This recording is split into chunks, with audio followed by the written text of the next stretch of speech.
2-run home run. Guardians going to continue their series with the Yankees tonight at Progressive Field. Slade Ciccone gets the start for the good guys. He is 3-5, 4.92 ERA. Garrett Cole will get the start tonight for the Yankees. Browns going to get their mandatory minicamp underway this afternoon in Berea. Today's the first of 3 days of practices before the team takes its summer break before training camp.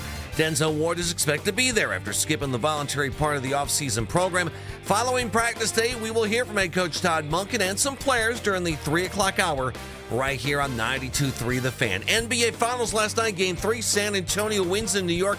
115-111. Victor Wembanyama, 32 points on 11 of 18 shooting.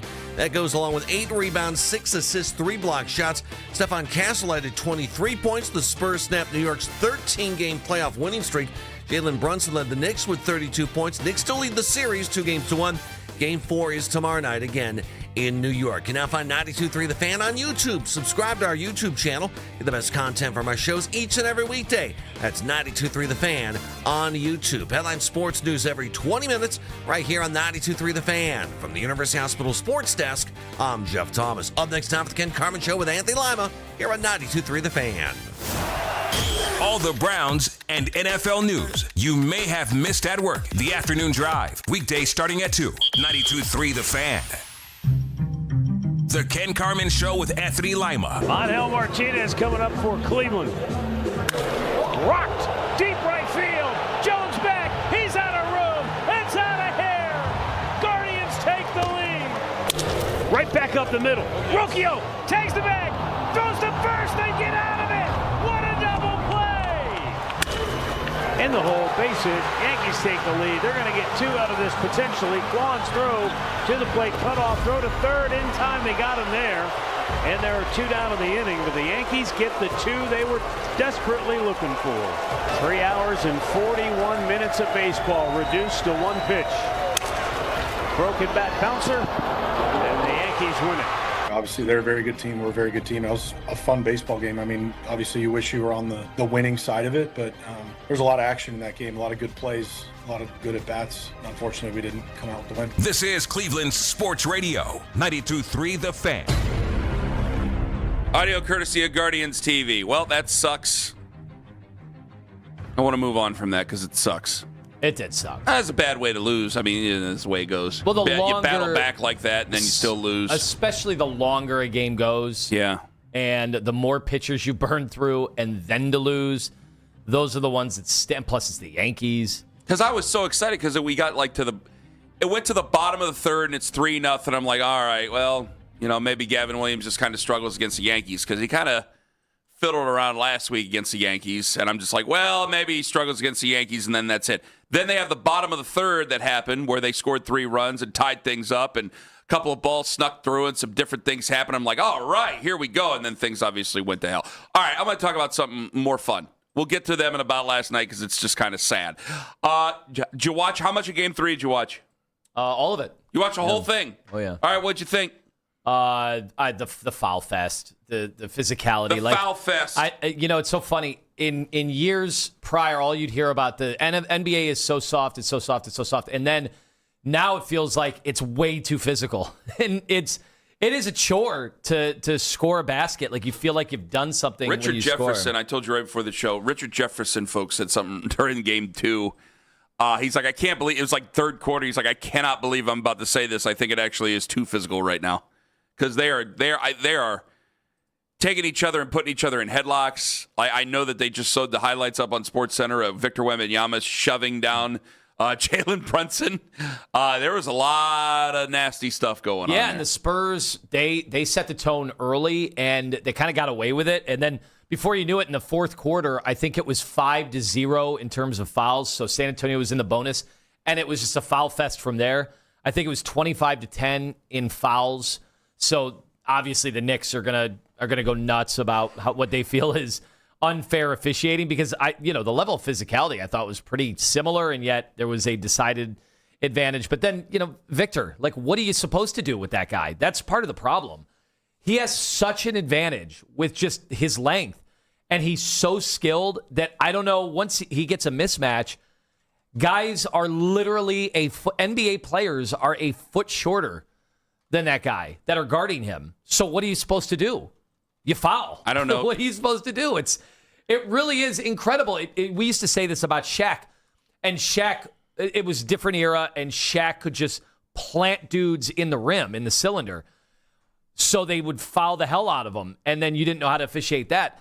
This is it's different but the same. You have to foul him. There's no other way to keep him away from the basket, and he can take one dribble from half court and just lay the ball in or dunk the ball. It was a necessary type evening. It was necessary for my own. I did not think. I go, man. I understand the Knicks were on an all-time heater. They hadn't lost a game, and I didn't realize it was 46 days. They had not lost a basketball game. Now they swept a bunch of opponents, so they didn't really get the chance to play in a lot of basketball games. Okay. I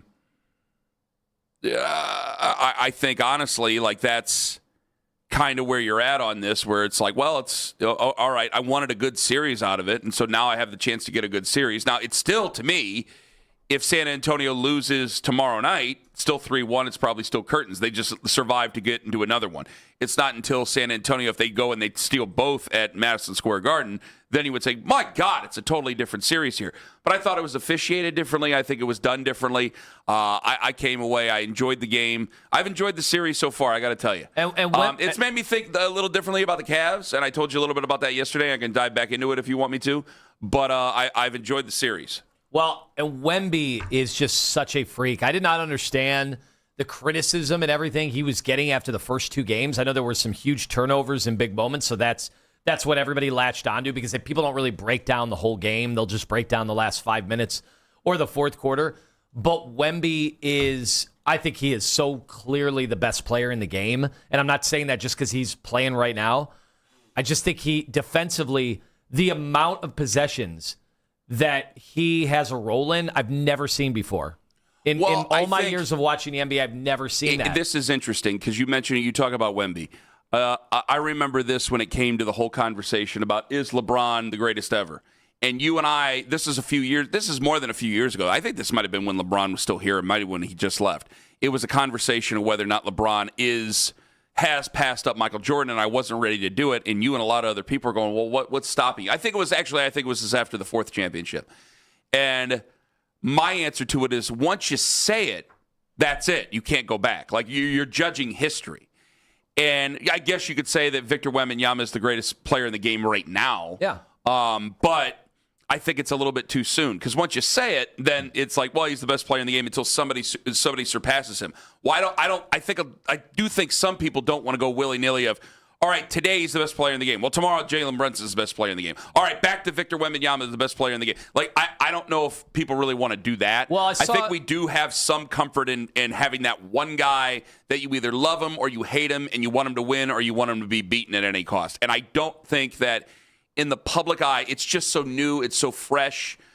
I don't think he's there yet with the general population. Now, if they go and they win the series, I think that changes a little bit. Go ahead. I cut you off. You're right. I mean, he hasn't won anything yet, right? He's just won, in his third year and in the first 2 years. But he's already in the NBA Finals. He's already in the NBA Finals, but yeah. You know how the fans are. Like, James Harden's never won a championship. He sucks. Joel Embiid's never won a championship. He sucks. So that's the NBA, the way we talk about things. But it's been 17 Carl years. Anthony Towns sucks. He's a losing player. I'm like, actually, he's been good his whole career. It's been 17 years for James, so I think people, like, they've wanted to call him overrated, and now I think you kind of get your thing to go, well, he's overrated. If he was properly rated, he would have won a championship. That makes people happy some way, somehow. Yeah. When it comes to Victor Wembanyama, it's just so soon. And I think that's why I think he's the best player in the NBA. That's true. Like I think what he's by the way, doing. I agree with you. I actually agree with you. I held out, but I agree with you. Go ahead. Well, people are saying Carl Anthony Towns has outplayed him in the first two games. And I'm like, okay, true that Carl Anthony Towns has gotten the best of him, but Victor's responsibilities are a little different. And by a little different, I mean entirely different. Yes. He's basically playing a one-man zone for an entire half court of basketball, which I've never seen before. And I didn't see Bill Russell, so, all apologies. But, how tall was Bill Russell? 6'8"? 6'8"? 6'7"? 6, yeah. he has them by like 8 inches. And in this series, now you look at 29 points, 10 rebounds. He has 3 blocks, but it feels like 10 blocks a game because he's forcing offensive players to have to adjust on every shot. I get excited by him because I know it, I feel like a little bit of a gatekeeper. And so when we're saying, it's too soon. Well, too soon to who? Too soon to 40-year-old guys who saw LeBron play and actually did see Michael Jordan play. Like when you were a kid, and I know he was this superhuman person and everything that came with it, but it was Michael Jordan, then you saw Kobe and LeBron, and now I see Victor Wembanyama. And I get excited because my son's going to be 11 this weekend. You guys have the same birthday. That's going to be the guy that my son, I guarantee, goes, he's better than LeBron. And we'll sit at the table and we'll debate on whether or not he's better than LeBron. Like that's because they're going to win a championship. I don't know if it's this year. Victor Wembanyama is going to win a championship. Stays healthy, yeah. And he's probably going to win more than one. And there's going to be that discussion of, all right, where does the scale go? Because I like to make that argument all the time with LeBron going, well, it's a more physically up and down league. It's not, well, this series I think changes a little bit of people's opinions. I hope so. It's not as much body checking and arm wrestling and all that other stuff that we saw in the 80s and 90s, early 90s with Michael, the first 3 championships. And, even with the second 3 championships, let's be honest, throughout that entire decade, it's not the same with LeBron, but physically getting up and down the floor, the amount of, not holding the ball at the top of the key, the amount of having to get back on defense unlike you've seen ever. I think that's a physically demanding, and I can already hear my son in 2 or 3 championships in the next 10 years when he's 21 years old saying, you don't know what the hell you're talking about. Victor Wembanyama is the best to ever do it. Look at this guy. Look how dominating he is. Look at the type of athletes he's playing against. I'm already loading the arguments for him. Well, all I know is this. That had to be an all-time gut punch for, the Knicks hadn't lost. They thought they were never going to lose again. They spent anywhere from, depending on when they bought tickets, $4,000 to $10,000 to sit in the rafters. And then obviously they were like the most expensive. This was more expensive than any Super Bowl. This was more expensive than any event in this country that I know of. And they had to wait in line because of the president showing up and Secret Service and TSA and how they got everybody in. They were wrapped around MSG. People were walking around from checkpoint to checkpoint, not knowing how to get in the game. For some people, they said it took 2 hours plus to get into the game. And you get there early. And you saw them lose. No, that's the thing. They were there early. People they don't just get to right outside of Madison Square Garden right before tip-off, let's see if we can get in. So if you're spending the whole day, they're drinking, so you're standing outside the gate for 2 hours? They couldn't, this was such a once-in-a-lifetime event because of all those things. It was the perfect storm that New York City typically is pretty good about handling the biggest of biggest events, whether it's the United Nations and everybody into town. And then they saw him lose. Yeah, and then they saw him lose. Not good. Can you imagine spending that much money, waiting that long to get into an event, and then to have it go down to that? I guess foul I am a fest little in the bit second petty. half, and then you lose. I don't know. I guess I am a little bit petty. I mean, people spend a lot of money to get into Game 7 no matter what.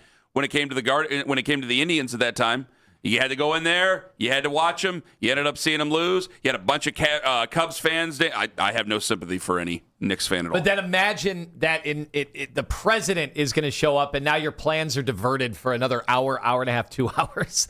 Holy cow. And I guess we had the rain on top of it. So, you had that whole sequence of events. But that was like an all-time day. And then social media was just, well, they booed the president.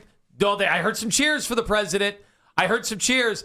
It was during the national anthem. Like they showed him during the national anthem. So it's like now we have booing and some cheers during the national anthem. Like that wasn't probably the smartest of them showing him during the national anthem? I didn't think it was the right move at all. I didn't think it was the right move. It's like, what? Because they knew what was going to happen. New York City. You knew it was going to happen. Yeah, this wasn't in certain parts of Texas. This was in Manhattan. He's not a popular guy there more specifically than anywhere else right now. I didn't. I was like, I know it's like he's there. You're playing the national anthem. You before or after? I don't know. Because I would have been surprised. Because again, it's New York City. It's not a lot of places in the country.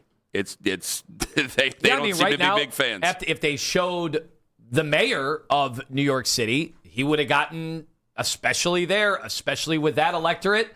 Like, what do you think? People would have gone nuts. Just voted for him, last year? Right. So he's still in the honeymoon phase. And he's extremely popular. Rudy Giuliani, if you would have showed him during, 2 weeks after 9/11. Obviously, yeah. That's what I'm saying. Like, you got to pick your spots. Yeah, I didn't. I was like, I don't know if you should show him on the Jumbotron. It's like you're kind of setting your fan base up to kind of have the failure there. 216-474-0092. But I thought it was, I thought all in all, I'm glad. I got to tell you, I'm glad San Antonio won. Now I'm pulling for San Antonio because I don't know. Some in game one, I told you, I thought it was going to be a chore. I thought I was going to watch it just because it's my job. Ended up watching it, enjoying it. Ended up kind of pulling for San Antonio. The one sport town thing kind of got to me there. It's like, New York has everything, even if they go ahead and they lose the series. I don't care. I really don't. Like most Knicks fans or Yankees fans, so I don't really have much sympathy there. San Antonio fans, but boy, they were born and raised into it. I got to pull for the Spurs. But it is interesting to have a professional town with as many teams as they do, and they are all basketball right now. That is all. Like, who knows? Did they even care about the Yankees game yesterday? Andre or the said Mets? it as a gag. He said it's probably going to be the least watched Yankees game in history. Oh yeah. Considering Game 3 was tonight and it was at home in New York. It is interesting to see because in our world, it's all football. Like, football is what matters the most. We've got between the Browns and Ohio State and high school football here. And, that didn't mean that we didn't rise to the occasion for the World Series or the NBA Finals, especially when you have LeBron. Mm-hmm. But this Knicks story is now just bleeding into – it's like an international story. And it's all hoops. That's all they care about. And what an all-time gut punch to lose yesterday. And now you're wondering, like, could all this work against them? Could all the ticket prices, and they're waiting to christen them as the champions and to have a party. No. Could it all work against them? I mean, the way they turned the ball over at the start of that game, like, they were the ones that were nervous and anxious. Brian Baldinger, Odyssey NFL analyst, NFL Network, Compass Media Networks, the whole shebang. He's going to join us at 7 o'clock. I think he's calling us from Bangkok, Thailand, by the way. Did you know that? He's calling us isn't he? Wait a minute. Is Bangkok in Thailand? It is. Yes. This is news to me, though. Oh, okay. All right. John, is he really calling us from Bangkok, or did you make that up? That is what I was told. That is what he texted me. All right. So he is in Thailand. Okay. And It'll he's going to call us. evening there, yeah. Oh, I'm looking for now. You've spent time in Thailand, right? It's 5:18 p.m. They wrote a song now. about hanging out in Bangkok. So could you have been able to call us at 6 p.m. Thailand time? There's only one way to find out, Ken. See you on Thursday. Brian Baldinger joins us at 7 o'clock, and coming up in 5 minutes, everybody was outraged yesterday. I thought that when Texas Tech didn't get their injunction that Brendan Sorsby was donezo. Nope, wasn't going to happen. A judge in Texas might have done the Browns a favor. Ken Carman, Anthony Lima. Take us with you to work on the free Odyssey app. Friends, Ken Carman here.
855, you are genius. See website for details. If you can't listen to us live, we've got you covered. You can hear the Ken Carman Show with Anthony Lima, Basket and Phelps, an afternoon drive with Nick Wilson and Jonathan Peterlin as a podcast. Full hours, full shows. Find it all on the Odyssey app, Apple Podcasts, Spotify, and anywhere you get your podcasts.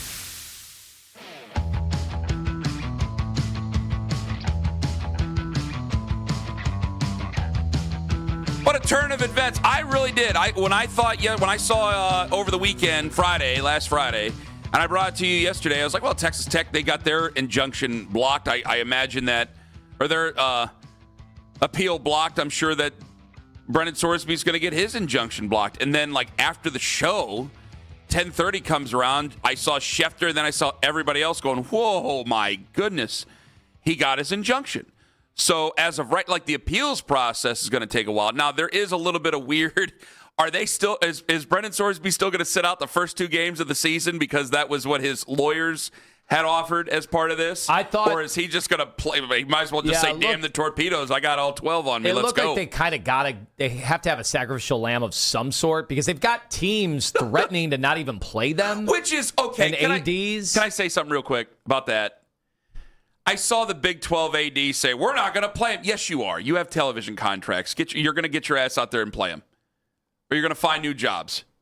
You have television deals. And now don't sit there and act like you're not going to play Texas Tech. And this dude is now as much watch as it gets, like, in this, other than Arch, like, people are going to want to see this guy. Oh, he's a villain. They're and obviously Texas villains is great. To see how he deals with this, to see, obviously, to get off the jokes. Guys, I could go. I've been. Can I just bring it back to the Browns for just a second? Because I know this is a real big picture type of conversation, right? Can I just bring this to the Browns for an entire second? Now, we've been on this for, give or take, 3-4 weeks now, right, Tone? Mm-hmm. And anytime you brought it up, I'm like, nope, let's not do it. And it isn't like a current quarterback room thing. It's like, man, I've done all this, and now, especially after the trade that happened last week, it's like we're aiming to the 2027 class. And Sorsby has just been like, I don't want to be the canary in the coal mine. I don't want to be the experiment for everybody else to see how this goes. That pointed out, now that he is going back and playing college football, he is a villain in every place he plays except for his own building. So I got to take a look at that schedule. He is going to be national headlines every time he hits the field. You are going to see think pieces. They're all revolving around him. I mean, college football fans are filled with hate as it is. They're going to hate his guts. I'm telling you right now, if he goes out there and he handles himself well and plays well in these places, I understand it's the Big 12. Immediately people are going to think sideways of it. But if he goes out there and he plays well in all these places, considering what he had to admit to, considering the controversy surrounding him, considering the hostile environments that basically the pundits who are supposed to be down the line are going to be rooting against him. I mean, you saw the reaction to this. If he goes out there and he does well, it may change everything I think of him for the Cleveland Browns. I'm telling you, because for him, this is so good because now he gets to go out there and prove, hey, I can deal with anything. I can deal with anything. And if you're a Browns fan right now, unless you're one of the people who just happens to just fully believe that our answer is one of those quarterbacks in this QB room, and very few of you do. So I'm talking to a lot of Browns fans. I think you got to be looking at this going, oh, my goodness, this is a tremendous opportunity. Let's see what he does. Because if he goes out there and he handles himself well and he can keep his nose clean of the gambling and all that other stuff, I'm willing to have a different conversation next spring. I'm not going to sit there and just mark him down like that. No. I'm going to keep an open mind about that. And obviously we want to find out what more is there to find out, or do we know? And what the reporting is all about, him placing most of these bets when he was 18 years old. He was a 3-star recruit that only threw like 6 passes his freshman year. And that's not for me to say any of this is okay. Like, I think people were mistaking yesterday or in the last month when I talk about Sorsby that I think any of this is okay. It's not okay. It's not okay. Of course not. I have been asking fans, like, where does this rate on the list of not okay? And I compared, and Daryl took offense to it because he thought when I was questioning him, like, do you think this is okay, this is better than sexual assault? And he's like, well, don't put words in my mouth. And I understand why Daryl got defensive of that. I want everybody to to kind of be honest about where we think this is, how bad we think this is. I think that's important. Well, the NFL knows that this is a bad deal, and they are used to having these other issues arise. Pro sports are sadly used to the other issues arising. When it comes to gambling, they have been full on, headstrong. Absolutely not. If we find out about it, you could be banned for life. You could lose a season. Like, there's all the good guy. You think about it like this. You got 2 former Guardians pitchers that are facing 65 years. They will not do 65 years, but they are facing 65 years in court. And this guy says, yeah, 90 grand. Laid it down. Okay, and he's ready to play. It's like, what the hell? Well, now you got to remember, is going on? Obviously, the main difference between Terry Rozier, at least according to what we know right now, there's a huge difference. Well, we know about. Didn't he lose like $23 million? Well, that was coming to him. Yes, and Terry Rozier, Emmanuel Clase, what they are being accused of is very different. It's not that they were betting on games. Spent a month at the slots. It's that they were intentionally. Shifting potentially bets and maybe results of games, and this is a huge difference. Exactly. And I know the assumption is if you're willing to do this at all, go down this path, then eventually what happens Pete Rose again? principle. Yeah, you're going to lose, and then it's the games you don't bet on. And exactly, because for 20 years I didn't bet on my own team. Well, I only bet on them to win. It's that type of principle. And that's why we're not even close to being done. Like these teams, when they were going to talk to him, and now they won't have that opportunity for a while. So that's where you have to go back to. They had to honestly, like, it's not only the investigation of the teams. The NFL is going to have their investigation regardless of whether it's now or later, but they have to. So people are up in arms. People are disgusted. We have some. I think we have a differing opinion of our afternoon show coming up at 6:43. Do you believe that Brendan Sorsby should get to play college football? Because I think personally, I think that this is a win for the NCAA, and I'll explain that here in just a moment. I think it's obviously a win for Sorsby, and I'm not as an observer of college football, I don't think it's good for college football at all. No. I don't think it's the right thing to do. I think when a guy has come out and admitted this, I think you need to protect the sanctity of college football. But if a federal judge or a judge in general is making this decision, I know that there will be appeals, but that might take a long time. It's gonna take too long. A judge himself is making this decision, like, there's a lot of things that can come out that might be positives about this. Because let me explain it. There are so many people who are upset about the way college sports is going. All right, well, this gives you a precedent now, because there's going to be so many people in so many parts of the country who are going to be so upset. You had Nick Saban, which I know people call him a hypocrite, but I think there's a little bit of room for it. You had Nick Saban in front of Congress last week. There's plenty of people who wanted players to get paid, but they didn't want things to go nuts. And players getting paid, that's fine. But things are getting way out of whack here. And all this does is help the NCAA get its teeth back. I think they go into these things knowing they have no precedent now. They have no ramification to go after. They did it for years. They enforced what we thought were arbitrary rules for years because they had to protect their member institutions. So as little as it could be, they were still doing it. And now that was all taken away from them because of antitrust, monopoly, all that stuff. And now you're seeing a real play here over the last couple of years to get Congress involved and write some language and some laws to kind of get it back on track a little bit. Now, there's one or two ways that can go after that, but I think that this is secretly for the NCAA. No one's going to see it as it is right now because it's crazy that a guy would admit to this and still be playing. But for the NCAA, they're playing the long game. I think they opened up everything a few years ago so we would come to this level. You can't have anything just wide open, the Wild West. You're going to want some regulation, need some regulation, and this is example A of all the things that we've talked about here over the last 5 years. I saw everybody going after the feckless NCAA, and it's like, well, wait a minute, they were overreaching 5 years ago. You hated them 5 years ago. Yeah, but in any walk of life, if a judge comes in and issues a ruling, and because of the way the seasons work and the time frame works, the calendar works in college football, like this is Americana in 2026. You find good lawyers, you lawyer up, and then you find a friendly judge.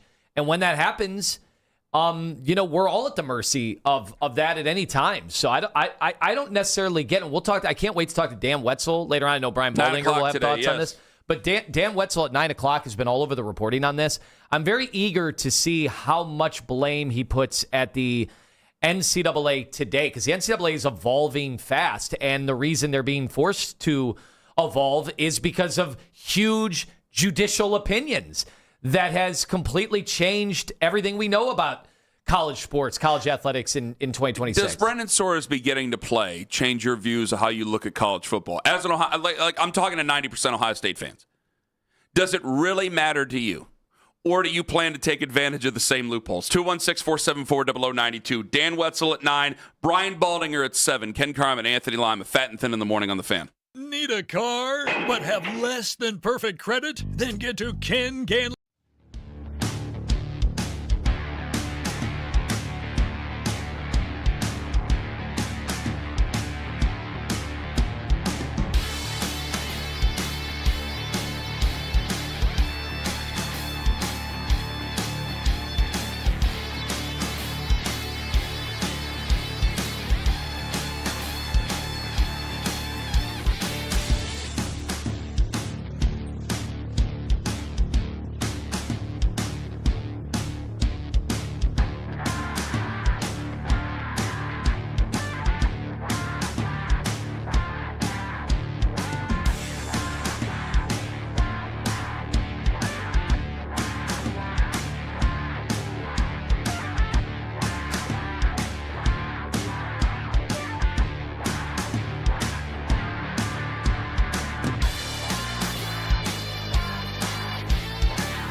27th at Playhouse Square. Enjoy local and national performances, plus a community festival full of family fun. Visit trycjazzfest.com. That's try-cjazzfest.com.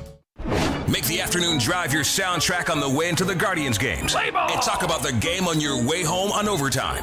The best Guardians coverage is right here on Cleveland's Sports Radio, 92.3 The Fan.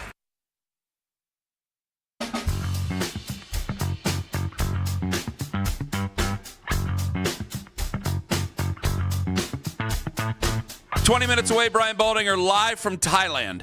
I'm dead serious about that. Do you think that this is a big deal with Sorsby? I think there's a couple of different tentacles to it. It's a massive deal. It is. Well, because there's some people think it's not a big deal, and they think everybody's clutching pearls, which I don't understand. I think it's a big damn deal. I think that this could be a watershed moment for the NCAA. There was always for college football. Yeah, it was always going to be like, what was the baseball team where there were irregular bets and then Alabama. the books caught it? Yeah, Alabama. But that was never going to be the one that got every athletic department in the country talking. It was always going to be a quarterback. And even though what looks to be, at least based on what we know now, it looks like he was a degenerate gambler as a kid, as an 18-year-old that came in and was laying bets immediately on everything, but also Indiana football when he was at Indiana. And then it just so happened that he rose the ranks. I mean, he went from a 3-star recruit to a guy who's going to be one of the highest paid quarterbacks in all of college football. So it has every tentacle of a story. This isn't just your run-of-the-mill whoever. This became a guy that teams were bidding on to try to get his services. And I still think we don't know everything. Like, that's why I'm being very careful not to act like this stopped happening at a certain point. Like, I don't know.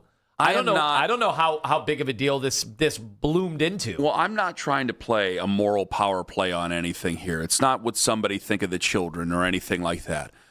But you are inviting why it is a big deal is, one, you should not, if you've admitted to things like this, you should not be able to play college football. I mean, that's true. But the other part of it is that, and I said this to you yesterday, say the Browns picked him up. The moment he ends up having any struggles, you know what the fan base is going to think. And that's not just with the Browns. That's the Jets, the Dolphins, the Cards, anybody who's looking for a quarterback. If he has a good season this year and he struggles next year, it's the first thing that's going to be brought up. And that's the first thing that's going to be yelled at him when he runs out of the tunnel during warm-ups when they let the fans in the stadium. Yeah, and that's the last thing they're going to say to him as he walks off after a loss. And that's really the penalty here, right? Like, yes. Eventually, he's going to be allowed to play in the NFL. Yes. And so the penalty is going to be that. How does he deal with that? It takes a certain type of individual to be able to deal with that. You know, I got to be honest. I think this is part of the downfall of Deshaun Watson. He wasn't able to deal with that. To handle with that. Yeah, I agree with you. And I think that had more to do, and the injuries over time, but I think that had more to do. How could someone be a top 5 quarterback in the NFL, certainly top 10, and then look like the worst quarterback in football before injuries? Part of it was that. It had to do with mentally he wasn't. So I don't know. Can this kid deal with it? We're about to find out. We are about to find out. Maybe. I mean, Keith, our boss is telling us, like, if you're sitting teams are doing everything they can to make him not. If the courts aren't going to take him out, and the NCAA is not going to take him out, or the NCAA can't because the courts have overruled right now in the interim, then maybe they can do it, their own way, their backdoor way, which is refuse to play Texas Tech to the point where Texas Tech has to not let him play on the football team. That would be interesting. The Big Ten and the SEC, they can do whatever they wish. I was talking about I got that sent to me. I said Big 12. If you got Big 12, like if you got Jamie Pollard over there at Iowa State, we're not going to play him. Okay, I'm sure you say that now, but you still have a television deal, and they need to satisfy that. And if you're going to make your major media partners upset, because every game he plays in, that's going to be must-watch television. So can Texas Tech? This is the first time since Mike Leach they've been must-watch television. So will they buckle?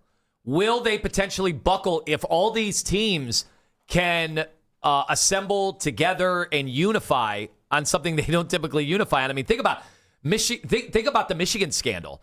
And I know I was shooting back to Keith because he's a diehard Michigan fan and he has all the championship gear, right? But what if every team would have done that in the Big Ten, said, no, you guys cheated? I would have probably said the same thing I just said to you, but either way, continue. Yeah, this is maybe even more of a unifier than the Michigan thing. So here's Afternoon Drive. Here's the guys in the afternoon. They say that there's a lot of fake outrage out there about this. Go ahead. I would have been in on Brennan Sorsby if they thought he could be a franchise quarterback and it was going to be worth a second-round pick in a supplemental draft. I just wouldn't sweat it, especially with 2 firsts next year. Why are we in the minority on that, though? Because I think a lot of people are pretending to care about gambling. I'm sorry, guys. I fundamentally don't understand the amount of people that look the other way at every allegation that Deshaun Watson had against him and said, I just want my football players to football. And then when Brennan Sorsby does something that is legal, actually is legal, right, except for the NCAA bylines, but legally legal, then we got to draw the line on gambling. I think this is a lot about the perception of gambling and the way we view gambling as opposed to all the other things that have been normalized by athletes. I'm sorry. I'll take the gambler that might need to work on himself over sexual assault guys or guys that have problems keeping their hands off women. So I will, too. I just always wonder if I end up showing my card a little bit too much because I am a gambler and I have gambled a lot in my life. And so, like, the idea that I would be the guy like, no, it's not the end of the world. One thing that takes away gambling for a lot of the gamblers out there is having an NFL-sized paycheck. He'll be fine. You're not much of a gambler, and you're saying you think that it's fine. And so that kind of gives me the idea that maybe I'm right here in my moral compass, I guess.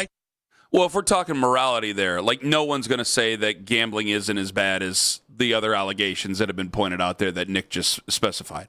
But what I think they're missing here is that this is big against college football and that eventually this is something that has to be viewed by the NFL. And even if he did get this injunction, what's the NFL going to do when you still have admitted to this? Because they've shown before that they're willing to punish people for things they did in college, as we've seen before. Well, but what I don't understand is for them to say that they don't think people care about. Gamblers care about this. Yes. And the league is sold out to gamblers. I mean, everybody in some capacity, anybody who's willing to take money, we include it. We all are willing to take the money. We all have to say it's a big deal. Yeah, but if you're gambling on sporting events, which is not it doesn't feel like a minority viewpoint anymore. If you're gambling on this stuff, then you absolutely need to at least have the appearance that most of the guys playing in your game are not going to try to impact the game negatively. Exactly. And to me, it's like the same it's the same situation as if you and I gave away a car and my wife won the car, what are you going to think? Well, if you're maybe in bed with gambling entities, that's fine, just like you are with booze and other things. And everything's supposed to be in moderation. But because I'm a part of this entity, I'm supposed to be careful about it. This is not new. Like, we could talk about moral high grounds and everything like that in the court of law, but it's still basically common sense. Yeah, you are in bed with gambling entities. That's fine. But you have to protect the sanctity, whatever that is. You have to protect the good name of whatever entity that you're playing in. And when you're on the record for gambling, when you are about to go into the NFL next year, that's going to be something that people are paying attention to, and it's going to hurt the legitimacy of the league every time they bring it up. So the NFL has to do what they can to nip this thing in the bud. That's what they've done. That's what Major League Baseball was trying to do for 100 years before any of us talking about this were even born. Like, that's how big of an issue that gambling is in professional sports and certainly in college sports. Well, yeah, so we can't sit there. And Class A got banned immediately. And again, in this case, Sorsby is not accused of throwing games. There were some underbets. But it's going to be brought up. People are like, well, wait a second. Obviously. But, was he playing in those games? Did he end up getting in those games in garbage time?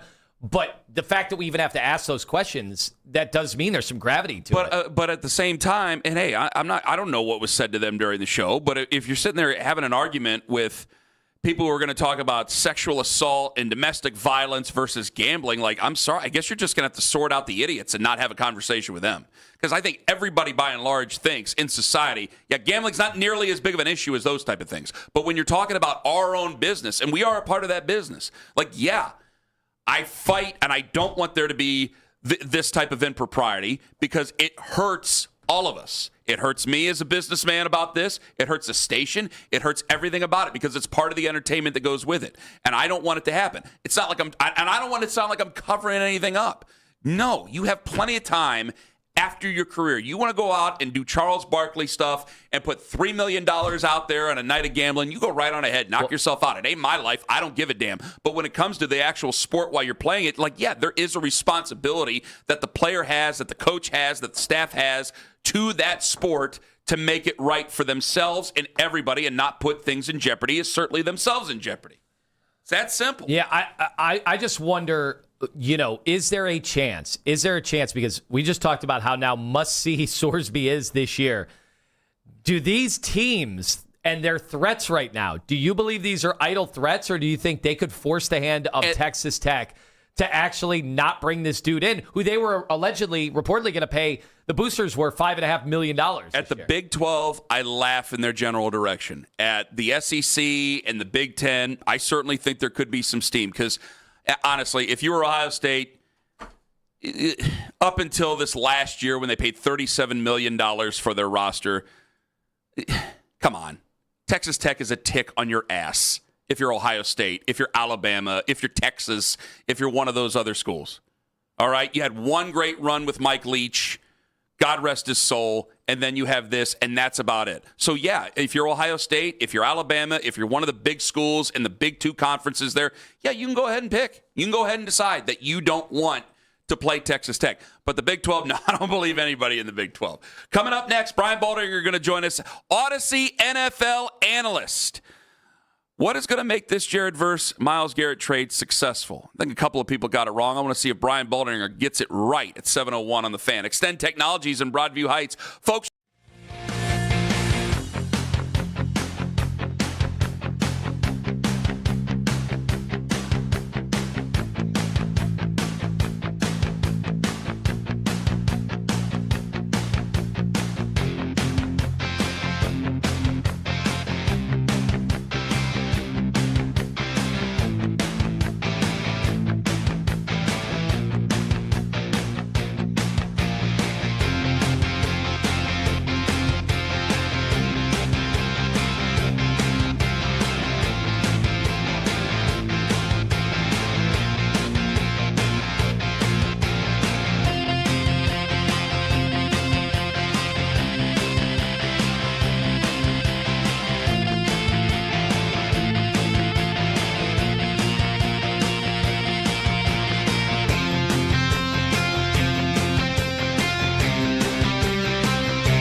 this offseason by following the Browns playlist and 92.3 The Fan on the Odyssey app. Headline sports news every 20 minutes right here on 92.3 The Fan. From the University Hospital Sports Desk, I'm Jeff Thomas. All the Browns and NFL news you may have missed at work. The Afternoon Drive. Weekdays starting at 2. 92.3 The Fan.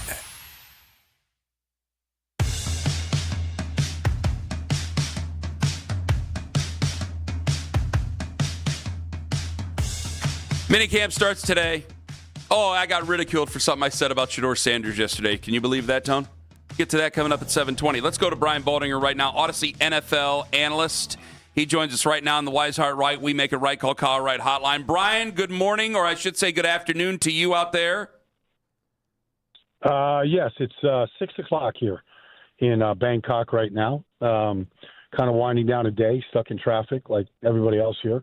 But good to be with you, man. Good to talk some football with the Browns. I am so thrilled you made time for us to do this. And now all I want to do is talk to you about Thailand. But I will get to that coming up in a bit. I know you're a football guy, and we have to ask you football questions. For this season, if you were Todd Monken, as of right now, I know you're just dropping in. Maybe it's an unfair question I got to ask. Who do you think you would pick as your starting quarterback? Oh, I mean, between Deshaun and Shedeur? Yes, sir. I mean, I honestly don't know. I mean, I don't know what, because I haven't seen Deshaun play football in 2 years. So I don't know what he looks like. I don't know if he's accurate, if he understands the off. I mean, I don't know. You know, it's kind of an incomplete question. The question's fair, I get it, but it's just kind of incomplete since we just haven't seen him on the field. You know, and so I don't know if he can ever find, the rhythm or the production that made him, a great prospect and a good player. And so I don't know where he's at. And then Shedeur, I thought he showed some signs last year, but, I don't think he's got a great arm.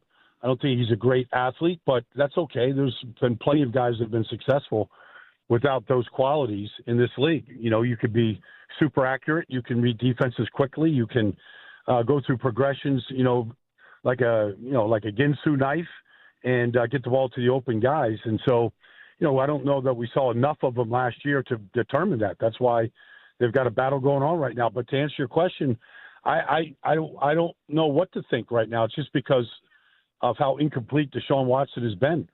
We've been saying, Baldy, throughout, at least some of us, that the tie should go to the younger dude just because Deshaun Watson's had so many injuries. He just hasn't been good as a Brown. It's been years, like 5-6 years, since he's played at the level that, everybody thought he was going to be one of the great ones in the NFL. So are you aligned with that, or does Todd Monken owe it to the locker room to play the better guy?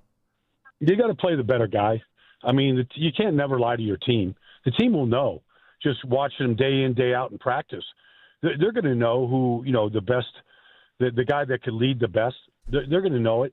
And so if it's a true competition where guys are rotating in, and Shedeur never had that last year, with Kevin Stefanski. I was out there at practice last year. He wasn't given an opportunity to win any job last year. But if it's a true competition, then you're going to split the reps with the number ones. You're going to rotate like I think they are with the number one offense, and to see who can kind of lead and produce the most. Even if you have the best competition and with all the rules and even reps and all that kind of stuff, guys still make wrong decisions all the time in these quarterback battles. And sometimes you have to get to this. You got to get to the middle of September, end of September, before you even know sometimes by just watching how productive somebody is. Brian Baldinger joining us, Odyssey NFL Insider. How do you think the Browns fared in the Miles trade, and would you have traded Myles Garrett if you were the Cleveland Browns? I wouldn't have traded him because, he was under contract. He was affordable. He's coming off his best season ever. But I like Jared Verse, the player. I just don't think they got enough for Myles Garrett. Like, he's the most dominant defensive player we've seen since Reggie White and Bruce Smith.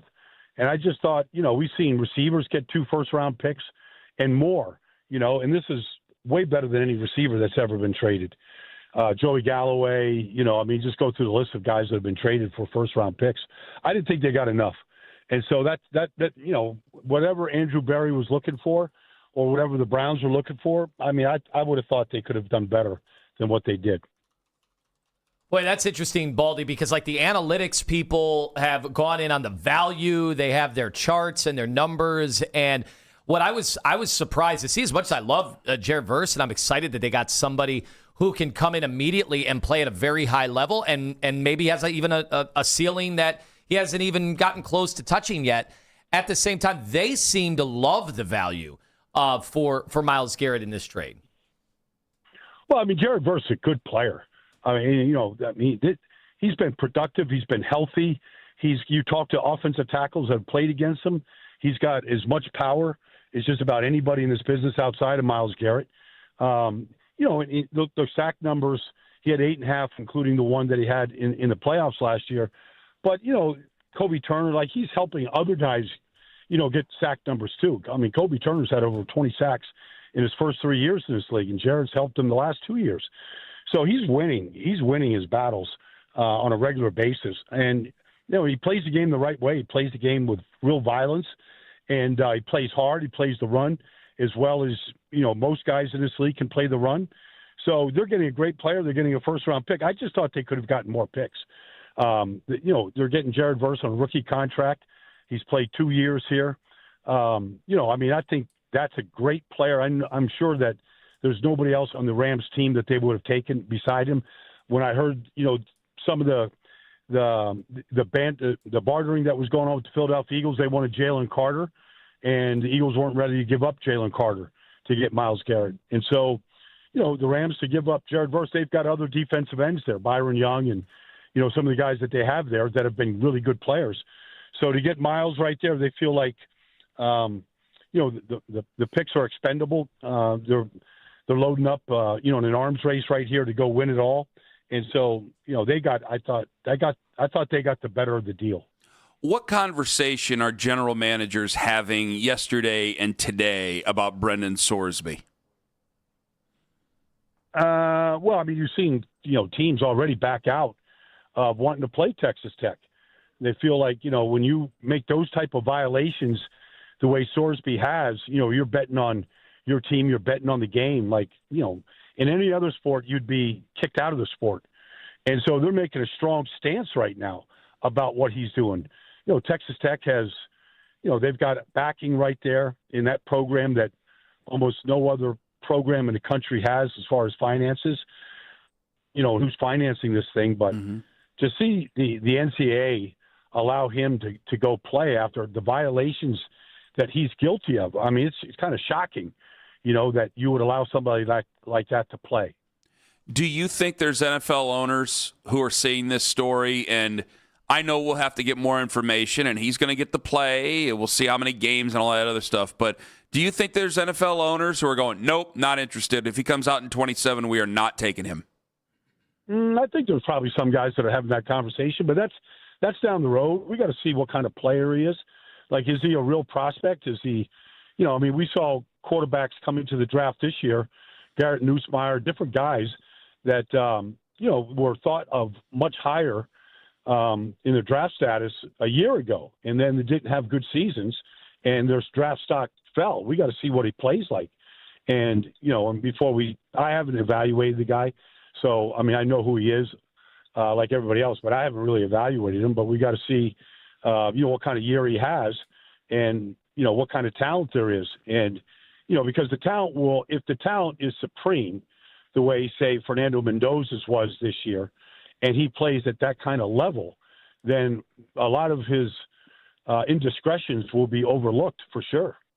Well, you said that, and that's the opportune terminology there, overlook, because obviously NFL teams consistently overlook some of the worst behavior, some of the bigger character issues, but yet we're grappling with this now omnipresent gambling thing because every kid seems like this is being shoved down their throat in one way or another. We're just as guilty as anybody. We talk about, gambling a ton. So how do they grapple with that, knowing that a lot of this is so new? Yeah. Well, how does college football grapple with anything at this state? Whether it's NIL money or, it's nobody has really figured out what's the best way to kind of reel this thing in right now. Nobody's staying at any program. Everybody's just picking up and leaving. And These guys are being recruited during the season. Like doesn't seem like there's any guardrails to anything in college football. And so I don't know how they grapple with the gambling aspect. But if he's not going to be suspended, and if he can play and he can get a 6 year of eligibility and all the stuff that's happening, like, is any of this going to stop any other kid from doing it? Or is it only going to encourage, more kids to go out there and gamble in some of these games that there's no way any athlete should be able to do that. I mean, it's just a complete conflict of interest. I worked for the NFL. Like, when the Super Bowl was in Las Vegas 2 years ago, they didn't even want me walk into a casino, and every hotel has a casino. There's just certain things I know that I'm not permitted to do. I can never go into a sports book. They don't want any of their employees having any sort of questions about a conflict of interest, especially when you look at all the feedback online on college and pro games and how real fans think like some of these games are being thrown, or, it's a terrible state that we're in right now with the gambling component. Yet there's so much money to be taken from these gambling operations that these people can't really draw the line right now. And that's where it's really very blurred. I got a real quick two-parter here. First parter, which is quick. How good do you think the Browns quarterback room is? I imagine you don't think it's very good, but I don't want to put words in your mouth. Well, it's not Joe Burrow. It's not Lamar Jackson. That's the division you're in. It's not Aaron Rodgers. So, I mean, if you put him just in the division, you probably put him on the ground floor. But I don't want to say what Shedeur or any of these guys can do with a much better roster and seemingly a pretty good offensive-minded coach, in there right now. I'd like to, with a better talent than what they had a year ago, I'd like to see these guys go operate. But I don't think anybody would put them in the category of Joe or Lamar at this point. Because you got some really, I'm really excited about a couple of the pups that they got. I mean, from last year's draft and this year's draft. Now we'll see what this year's draft does. But, I also don't like, Brian, the conversation about, maybe Todd Monken being a one-and-done guy. So how do you watch the Browns this year? How do you evaluate the Browns knowing that, probably they're going to stack some losses? Like, is it okay as long as the quarterback room doesn't play well? If everybody else plays well, will they still get where they need to go to get that QB? It's a tough needle to thread. Well, I don't think that you can just, look at this season independent of what the quarterbacks are doing. I think Todd Monken is here regardless. I don't think you're going to make the move that they did. Stefanski was there for a long time. I don't think you're making the move and bringing Todd Monken in for a one-and-done deal. I don't believe that at all. I think Todd's been a proven good coach in college and in the NFL. And I think he needs time to kind of build this roster. It's a young roster. And so you never know in this business right now. If you get decent quarterback play, can you win some games? Can you be competitive? I mean, I think that's what you're looking for. You're looking to see the difference that this coach is making, whether it's in how they conduct their business, how well prepared they look on Sundays, how competitive they are. I mean, there's a lot of parameters that I think you got to really look at Todd Monken with here in this year. And I don't think that always shows up in wins and losses, but I have a feeling they're going to win some games because defensively, I think they're going to still be very good. They rebuilt the offensive line. How quickly? I mean, it's 5 new starters. I don't know the last time I've seen 5 new starters in an offensive line in this league. And so somebody said 1976, Brian, was the year. I think that was the last year it happened, 76. Thank you. That's a good nugget. I mean, that's 50 years. I've never, like I said, I do this every day. I can't remember a team changing 5 offensive linemen out. Now, that doesn't happen. Those guys don't build chemistry and start, blocking for the backs they have and protecting the quarterback without some level of growing pains there. And so how does that come about right now? I'm anxious to kind of watch just that development, especially in light of, the Joel Bitonio's, the Wyatt Tellers, just real pillars in that Cleveland Brown locker room for a long, long time that aren't there anymore. So I want to see who take charge up front and how quickly it comes together. Brian, does anybody care about the NFL where you are right now in Thailand? No, nobody. The language is impossible. There's 44 letters in the alphabet. I'm trying to pronounce the same river that runs right through the heart of Bangkok all day long, and I still don't have it. And I don't think there is a Muay Thai, fight, though, on Saturday night that I'm going to be at. And there's a lot of interest for that Muay Thai fight. And so I can't wait to get in the ring and see what happens.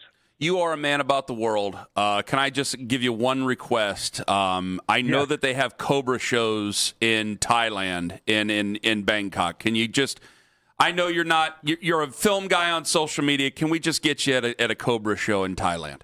Well, I was going to ride an elephant tomorrow at some point. I was hoping to be able to do that, and wade into a river, with the elephant. But if there's a Cobra show going on, I'm going to find it. And I did not know that, so I'm glad you, enlightened me here, and I'm going to find it.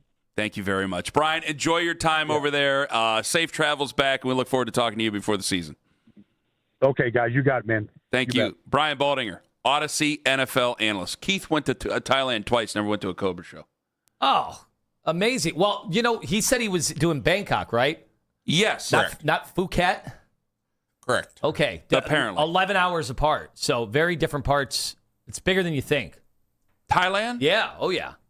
In 11 hours between places in Thailand? Yeah, because that is way more tropical down there than where he is. Right. All right, I got to look that up. All right, thank you very much to Brian Baldinger, even though he can no longer hear us. We hung up on him. On the Wise Heart Right, we make it right. Call Right hotline. The guys in Thailand tell him. Yeah, they'll let him know. They dig. They test. They're on the Odyssey app. At 8 o'clock, Jack Parkman told you better get off the track when the train's coming through.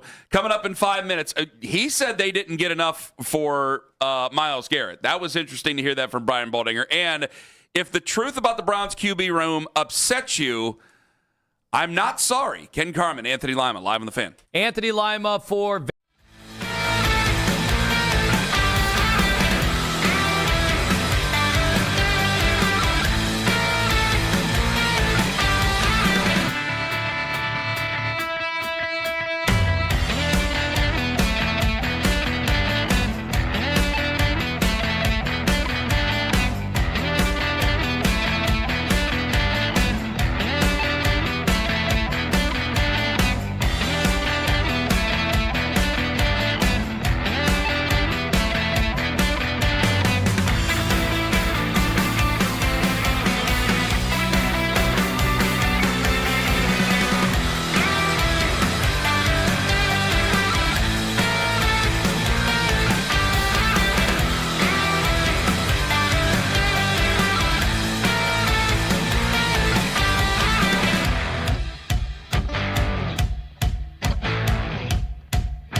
wouldn't have traded him because, he was under contract. He was affordable. He's coming off his best season ever. But I like Jared Verse, the player. I just don't think they got enough for Myles Garrett. He's the most dominant defensive player we've seen since Reggie White and Bruce Smith. We've seen receivers get 2 first-round picks and more. And this is way better than any receiver that's ever been traded. I didn't think they got enough. Whatever Andrew Berry was looking for or whatever the Browns were looking for, I would have thought they could have done better than what they did.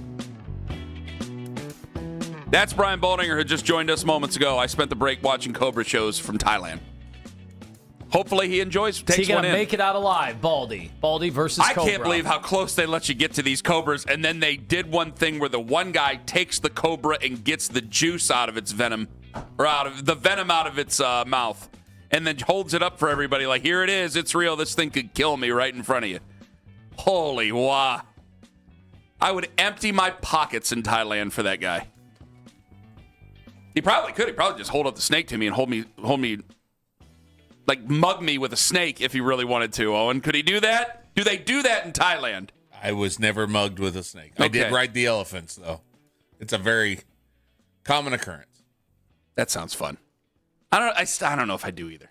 I just don't know if I'd ever go to Thailand. But that was Brian Baldinger who joined us on the show. He's wonderful, and he's the Odyssey NFL insider. He was on the Wise Heart Right, We Make It Right, Coca Right hotline. Boy, he thinks the world of Myles Garrett. He said they didn't get enough. Were you surprised by that? Because it seemed to be over the last week that a lot of people were going, oh, this is a good haul for the Cleveland Browns.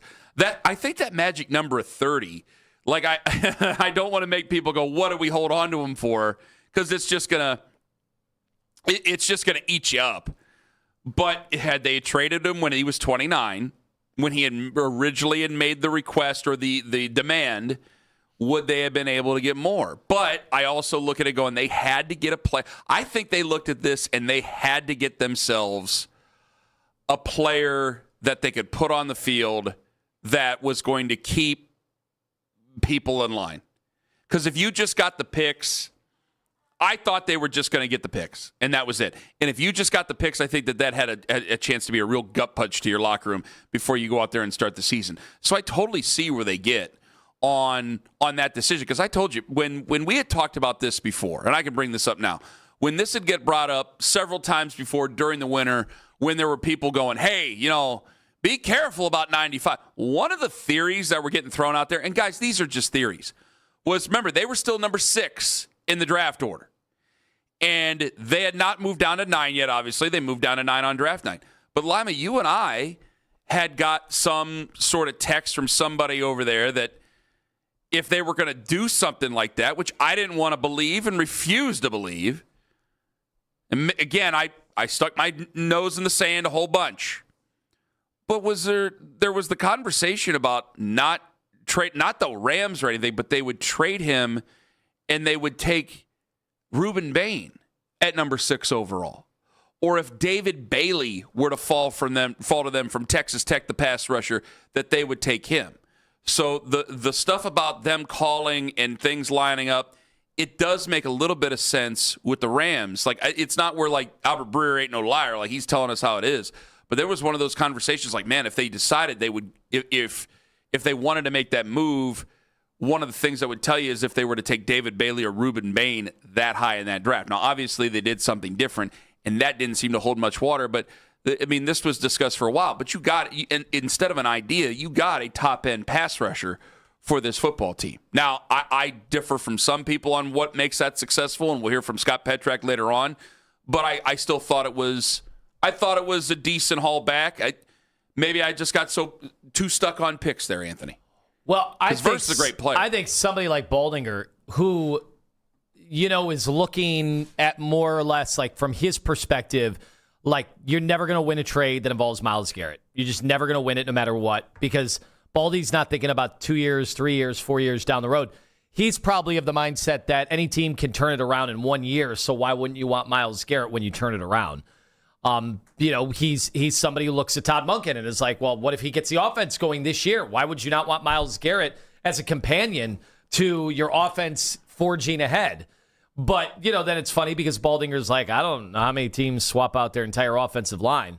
Like, it doesn't happen very often. I know the Texans, they've tried to completely overhaul theirs and to very mixed results. I know they make the playoffs, but then they also seem to have no shot in the playoffs. So I do understand somebody like Baldy. Like, he's not going to look at it from a value perspective because to him, the value is just going to be the player.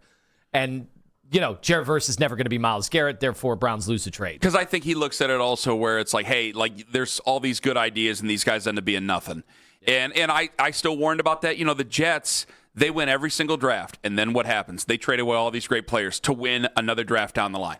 Like, it's consistently, it can't always be. This is where I can never discount anything like Brian Baldinger saying when it comes to that. Like, I did lose the player. And what I got back tangibly, was Jared Verse, who's a great player, just not as good as Myles Garrett. But he's a great player. And then we don't know what the other ones are going to be. They have not come to fruition yet. We'll find out. Now, we all assume it's going to be for a quarterback, but if that quarterback doesn't come to fruition, then we'll be stuck in the same spot with Jared Verse in 4 years like we were with Myles Garrett. Like, that's how quickly this stuff happens. And I think that one of the things that's annoyed me and was really shaking me to my core is that you went through 2016 and 17 for what? 3 playoff games, 2 appearances, that's it? I mean, that's just not good enough. To go 1-31, to have people with bags on their head, to have whole empty sections. People say, they love to say, you fans, all you guys do is go to Browns games. You guys have your head up your ass. You don't pay attention to nothing else. No, we were at the games. Tone knows it. There were whole empty sections during that time, just like there were some whole empty sections during this time. There were whole empty sections there. Like, what did you go through and what did you get out of it? That takes its toll. So I know I got a good Carson Schlesinger. I don't want to sit there 10 years from now and go, what did we really accomplish with Carson Schlesinger? What did we really accomplish with Spencer Fano and all these other guys that we got, that we have excitement with, that we think are going to be able to contribute to this football team? Like, that's something that bothers me. It just can't happen. But we don't know yet. And the only thing Brian Baldinger can go on, and what he does go on, is what he sees right in front of him, whether it be film, whether it be a tape session with that player, whether it be the game that he's calling right then and there. I can't blame him for that. Well, and but see, this is the hard part. As much as I don't want to ever just give Myles Garrett to another team, I feel like we're hopeless, even with all these good players in Judkins and Schlesinger and Fano. I feel like we're hopeless unless you do everything you can to go get a quarterback. Yes. And look, if you think we have the quarterback on the roster right now, hey, that'd be awesome. Well, that would be I wanted to amazing. discuss that for a second. But I think the likelihood is so small that they had to do this. Yes. It's something that's not comfortable doing, but something that you have to do. I got some people upset yesterday. Do you believe that this could end up being the biggest week of Shedeur Sanders' career? Can I explain myself for a second? Because I do think there's some I don't want to accuse people of not being ball knowers here. I do think there's some people who go and they look for anything negative they can conjure up about Shedeur and try to get their likes and retweets. I've been pretty positive on Shedeur. I want him to play. I want him to start. I want him to start over Deshaun Watson. I'll accept the decision if the better quarterback ends up getting it. If the better quarterback ends up being Deshaun, so be it. But when I look at what happened last week and how that could have been a change, I still think Todd Monken said it, and I still think Todd Monken wants. I don't know if he'll be able to, and I think he's okay with recognizing that. I do think Todd Monken wanted to have his starting quarterback decided by the time training camp comes around. And if Shedeur Sanders was able to take this leap the way as it was described yesterday on the show, the way it was described last week, where he was able to take that leap and put himself in the conversation for starting quarterback there, I still think that this is a pivotal week for him, because I do think Todd Monken, over the next 6 weeks here, wants to do everything he can to start training camp late July and hit the ground running and have an idea of who he wants to start at every position. And some are obviously easier than others. But I think he definitely wants to have an idea of who he wants to start at quarterback. And I do believe that if Shedeur continues to do well this week, especially in mandatory minicamp, everybody's there, everybody's working together, the dust settled from last week, it's time to go. How could that not be the biggest week for him? Because if Shedeur ends up playing and starting and playing well for this football team, hey, we're off and running. If he doesn't end up seizing this job, if he doesn't have a good week this week and it just has preconceived notions, I still think, I go by what Todd Monken said, and some people, they don't want to believe him. I don't think he says anything without wanting to believe it. I wonder if he kind of reverts back to the way he was thinking before of, well, we got to go back to training camp, and if we're going to training camp, we want to have as close to a guy in place. Like, he's not going to bring it up publicly, but I think that this could be a huge week for Shedeur Sanders if he continues to build off of what we were told of what he did last year. But that means that you don't agree with me that he could, I know we got to go, but that he would be maybe better served coming off the bench about 4, 5, 6 weeks in, allowing the offensive line to gel. That just depends on how he takes it. And allowing the receivers to get more seasoning. That depends on how he takes it. Because I think if he's a guy who grabs the reins of this, I do think that can instill a lot of confidence. If he's not that guy, then I think I have to talk people into the idea of, hey, the veteran's going to start. He can get his breath. It just doesn't sound the same for a lot of folks. I think if he's not starting week 1, I think a lot of people are already really looking forward to 2027. If he starts week 1, I think it pauses that conversation a little bit. And I think that he wants to be the starter. There's no doubt about it. I don't think he's comfortable being the backup. I don't think he wants to be the backup to Deshaun Watson. I don't think a lot of fans want him to be the backup. I think this could be a very big week for him. You got only a few days to really start to squeeze and change that narrative before we head into training camp to make sure it's still not that you'd be named the starter before training camp. I'd be pretty surprised if either one were actually named a starter before training camp. But to keep that conversation and that decision open with Todd Monken, I think this could be a very big week considering what we were talking about last week with the guy. Coming up at 9 o'clock this morning, Dan Wetzel going to join us on the show. He's senior writer, ESPN. Does the Sorsby decision kill college football? And it might not be too soon to call Wemby the best player in the NBA. Is it too soon to call him an MSG villain? It's an About Last Night in 5 on The Fan. Well, we know one thing about the real estate market. It continues to be as volatile as ever. So you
much can happen around the globe that we never hear of. I really don't give a I mean, it had nothing to do with me. I mean, they moved the meeting. I didn't miss it. I was just trying to get a sweet haircut. How it is when you win in Cleveland, man. They love you. When you lose, whew, it's the way it should be. He's a piece of crap. The kid, he sucks. He's sucked his whole career. I got rumors about him. He couldn't please his wife, so now he's divorced. That sounds really good, but I'm not 6'5", and I don't have the athletic ability to play in the NBA. Now, the Ken Carman Show with Anthony Lima give their thoughts on what you might have missed about last night. Last night, the Cleveland Guardians lost in extra innings to the New York Yankees, 7-5-10. And I have a serious issue with how the defense was aligned in that 10th inning. Cody Bellinger's at the dish, 1 out, bases jammed, and he shoots one through the left side. Brian Rocchio is in, almost on the grass. If he's playing back, he at least knocks the ball down, potentially turns 2, ends the inning, and the Guardians go into the bottom of the 10th inning with the game still tied. Do you want Stephen Vogt fired now? Alignment issues. Wow. Do you think you know more about baseball than Stephen Vogt? I think that as long as you knock the ball down, even if a run scores, you're almost like in extra innings, a lot of coaches, they will just say, hey, you know what? That's a free run right there. We got to get one, too. We have a run in the second inning. So they had to score 2 in the bottom of the 10th. They scored none. If they only had to score 1, they probably could have done it, and they would have handled the bottom of the 10th a different way. Okay. John, I'm not going to sit there and bitterly argue with you. No, I coach 9-year-old baseball. I'm not going to sit there and argue with you on that. Fine. If you feel that passionate about it, congratulations. John could have used a credential, gone to the game, and then press skip. I want you to press after the game. Yeah, we got a home game coming up tonight. You want to go press Stephen Vogt on his decision last night? I was going to go on. The afternoon game. They play Wednesday afternoon. So that's going to be 2 days later. You're going to go bust his ass over something that happened 2 days ago? I can't bust his ass over something that happened the game before. Then bust his ass right now. Get your ass over there. What else do you got to do? And I have. We'll text Curtis Danberg right now. We'll get you in there. And now, depending on how today goes, it's unfavorable on paper pitching matchup. Although we saw how that worked last time we played the Yankees, we were able to come out victorious. But would you be willing to ask about the run differential, because they are now in the negative for the season? They're overdrawn. I just the run differential it's like batting average. It's interesting and whatever. You don't think over the course of 162 it normalizes and tells a pretty good tale on how your team is? You think it's too noisy a statistic after 162? What stat does matter to you? OPS. Pythagorean? We know that OPS matters. Is that the only one? I mean, because he's the king. You got to understand, he's the king of run differential. What? Yeah, you care about BABIP? BABIP? Yeah, batting average on balls in play. Yeah, that's interesting. No, that restaurant that sells Asian food. Oh, whatever. That ain't bad. I've had it. What about FIP? I mean, I don't understand how FIP is calculated, but the way that it was explained to me is that it's what your ERA would be if there was no fielders or something. And what you can control is the pitcher. Yeah, that's basically what it is. I like that.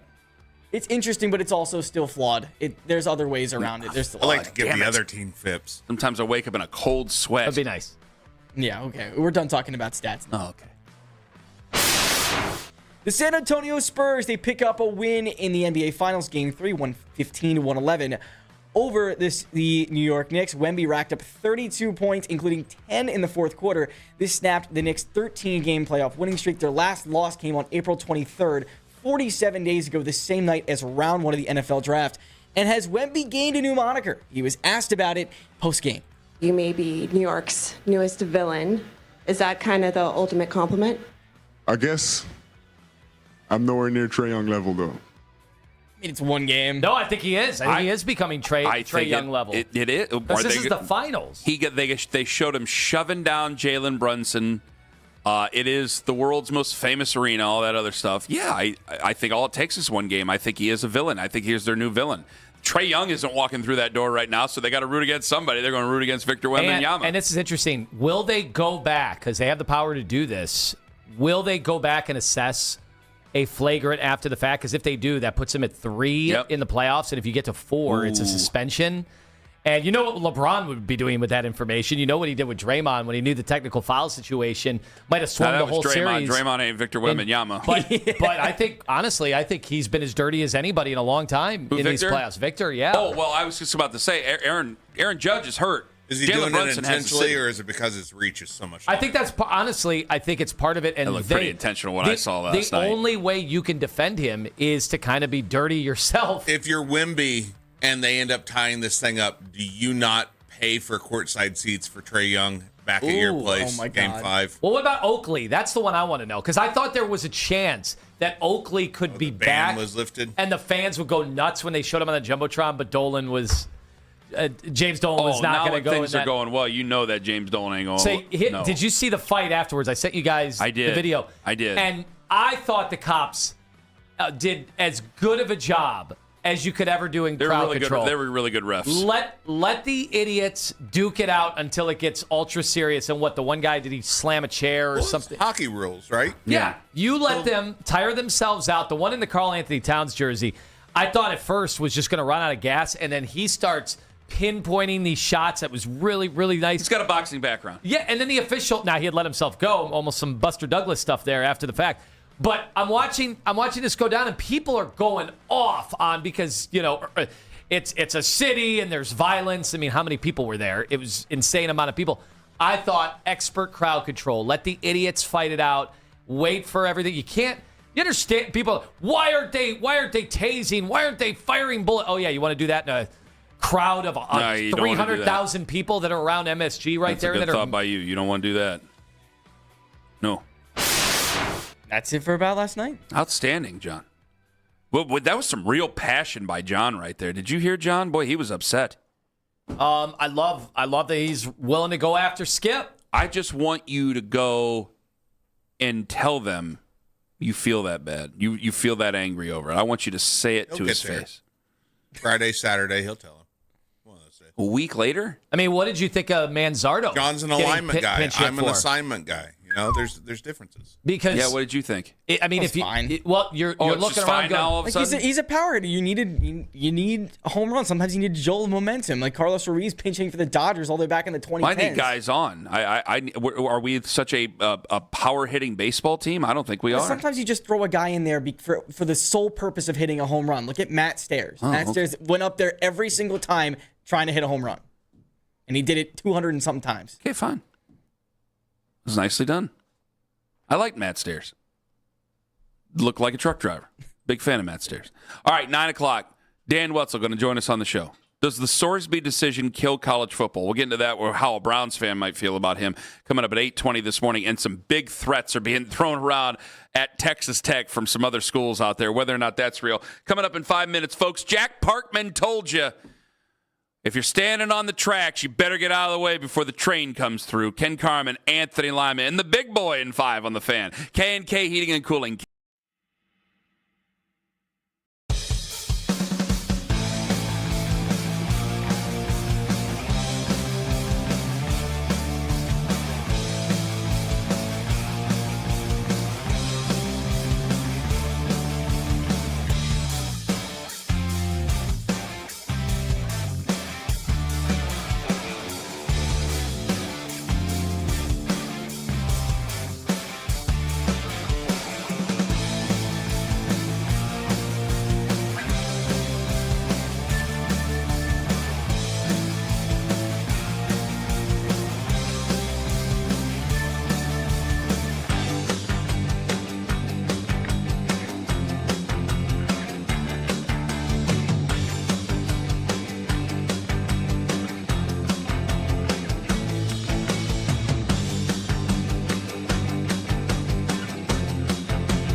Listen to The Fan and Rewind, weeknights 11 to midnight. All the best segments from all our shows, and can always listen on the Odyssey app. Headline sports news every 20 minutes right here on 92.3 The Fan. From the University Hospital Sports Desk, I'm Jeff Thomas.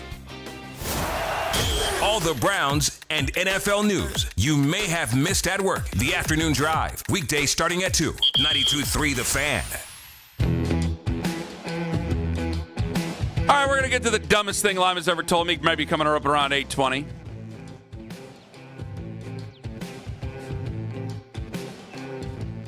Yesterday, Owen told us that he had seen video of the engineer the engineer drives it, right? The conductor's in charge of the whole thing, but it's the engineer who drives it. This guy had on the overalls and all that. Yeah, they were striped. The engineer wears the overalls. Sure.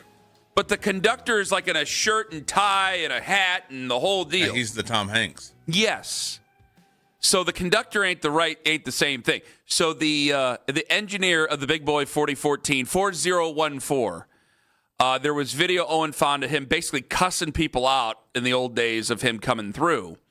And I did see on the website they say to keep back 25 feet away from the Big Boy.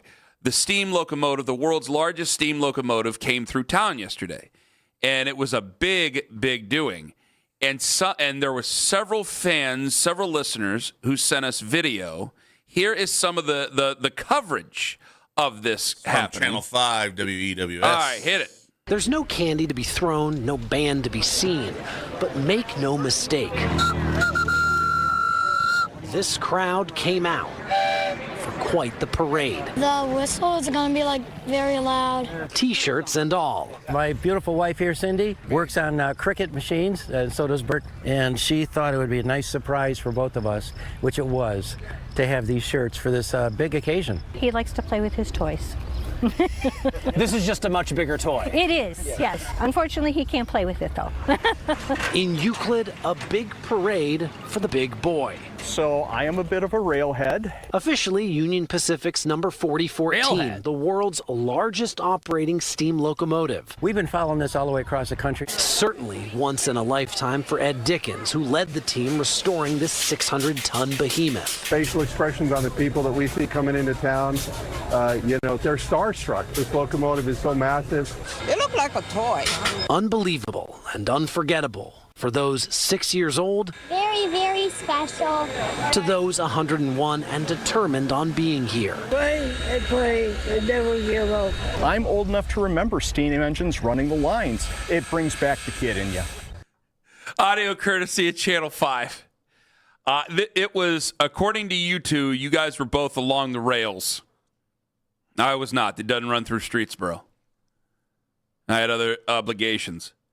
This was a big boy palooza that was going on up along the lakeshore on that line. We had people. Yesterday. So I am a bit of a railhead. We had people, railheads, driving in from all over. That's what Lime used to call himself in Miami. That's right. So I am a bit of a railhead. We saw people that had driven like a half hour away. So I don't know what your excuse was to miss this with your children. I had a camp I had to go to. I had a camp I had to go to. What do you mean this was my excuse? Camp. Yeah, well, other people had stuff to do too, and they said, "Nope, this is what we're doing because this is a big deal." It's coming back through town. I'd been obligated to this for like 3 months. Yeah. It'll be old news. No one will care then. I don't care. So Ken will come in. Run out of steam. Ken will come in wanting to talk about this like crazy, and we're like, "No, we already did that. Sorry, we don't care." So Ken missed it. What'd you say to your children about missing it? Did all three of them have camp? No, only Axel did. Oh, wow. Okay. I'm going to have to blow a whistle on this one. Didn't you say one of your kids loves trains? Eli is a train enthusiast, yes. And so what was he doing yesterday? I don't know what the hell he was doing. I was too busy going to the camp. I am a bit of a railhead. What percentage of train enthusiast kids were denied the opportunity to see the big boy yesterday? Apparently 0.0001%. Why does this turn into a knock in me? Why does this turn into a knock in me? Just because I'm going to go after you for what you said about the finals coming up in 10 minutes? It's unbelievable that you didn't go with your son to this. It's unbelievable. Unbelievable? Yes. And there were 200,000 people in the listening area. And he probably does he know what he missed? Eli Carman. No, he doesn't know what he missed. So yet. you banned any talk of the big boy. There was no banning of any talk. It just didn't get discussed. Because you felt guilty because you knew you were. I didn't feel great about having to not be there. You know when Ken was getting the videos from our intern, our young John. Wow, you called him an intern. Got past probationary John, I just want to period. point out to John that I'm not the one who calls you Little Johnny, and I didn't call you an He's intern. got to get and Ace when you Gary write your as well. book. When you write your book when about he joins this his place. cohort back there. Anyway. When you were getting the videos from everywhere last night, and you couldn't avoid it on social media, you could not avoid it on the news, and yet Kenny avoided it all. I love how this turned into me. Why does this need to turn into me? I was getting ready to talk about the people standing on the tracks where they were. I didn't think that they thought that they could be killed by a 1.2 Well, the million. safest place from the tracks yesterday was in Streetsboro, Ohio. I wasn't in Streetsboro, Ohio. Thank you very much. I wasn't at home. Oh, where were you? I can't be in two places Gonna at tell once. us where you were? Hell no, I'm not going to tell you where the hell I was. I don't need my phone blowing up. Okay. Now, damn it. Now you got me into a shoot over here, and I don't care for it. As far as the videos that anybody could see, the amount of I don't know what other way to describe it. The amount of idiots that thought they could literally stand on the stones right next to the track. I agree. It just goes to reinforce what we really are. It was dangerous. What we really are as a society.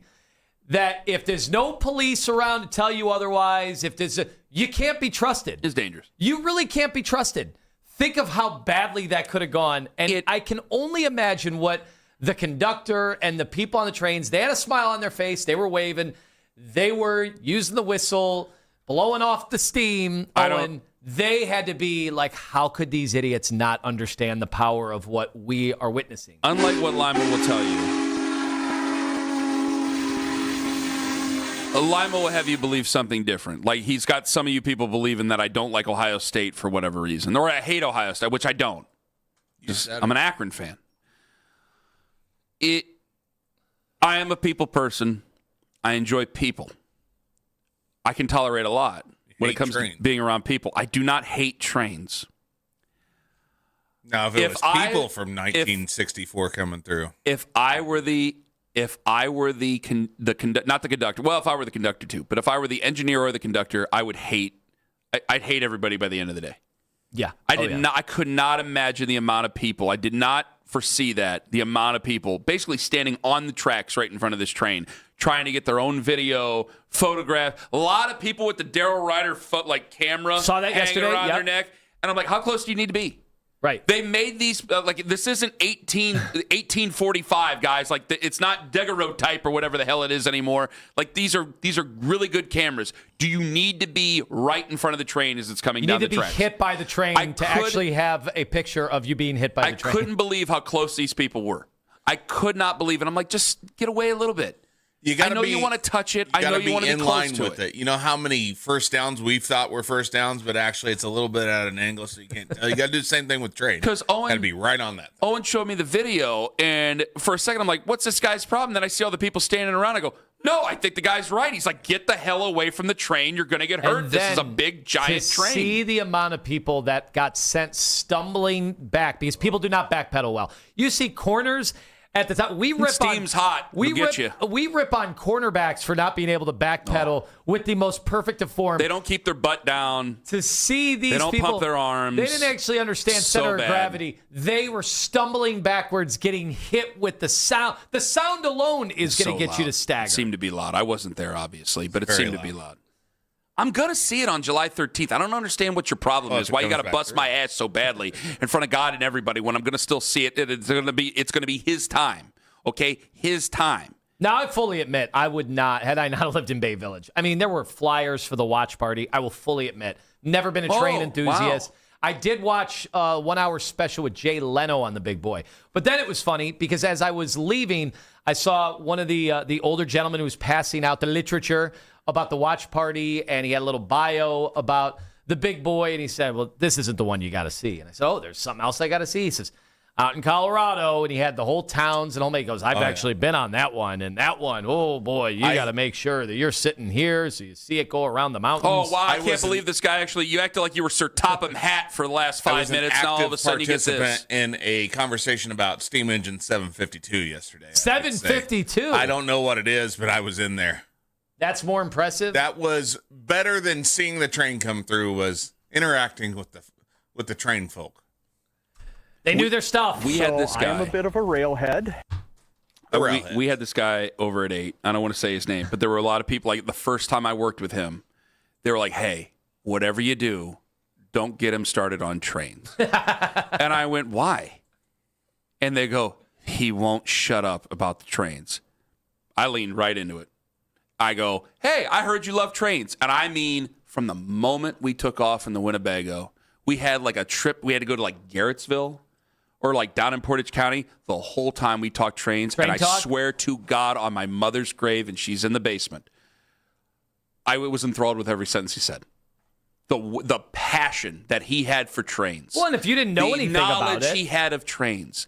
The trips he's taken to see trains in all parts of the country. And anytime I worked with him after, what's going on lately with the trains? He's retired now. He works at the one in Seville, like there's a train museum in Seville. He works there. He loves it. And everybody's going, don't get him started on the trains. He won't shut up about the trains. I'm like, no, I want to hear him talk about trains. I want to say his name badly, but I don't, because there were people like, don't tell him about the trains. I want him to, if he's happened to be listening or somebody's listening, I don't want him to feel bad. I wanted to get him started up on trains, and I'm so glad he did. Do you think there's anybody so passionate in our other walks of life where, like, don't get Ken and Anthony started in on the Browns quarterback situation? They will fill 4 hours people to talk. People come up and apologize. And they will just go and go and go yeah, and go. they usually tweet me during the show. They come up, but they come up to me and they talking apologize. They'll go, hey, I know you don't like talking about this. I go, well, not with Anthony, but I like talking about it with you. Yeah, go ahead. I said, there's no better icebreaker for me than the Browns. I don't know what we're going to do when they're actually good. Don't get Brendan Sorsby started on parlays. Oh, he'll just go on and on and on and on. You can beat the Ravens and beat the Bucs. You can do all those things if you get Brendan Sorsby on your football team. That coming up in about 10 minutes. And in five minutes, I think you guys are going to think this might be the dumbest thing Lima ever said. I can't wait for him to say it to you. Coming up next on The Fan.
Get all the latest Browns content filtered right to your phone during this offseason by following the Browns playlist and 92.3 The Fan on the Odyssey app. Headline sports news every 20 minutes right here on 92.3 The Fan. From the University Hospital Sports Desk, I'm Jeff Thomas.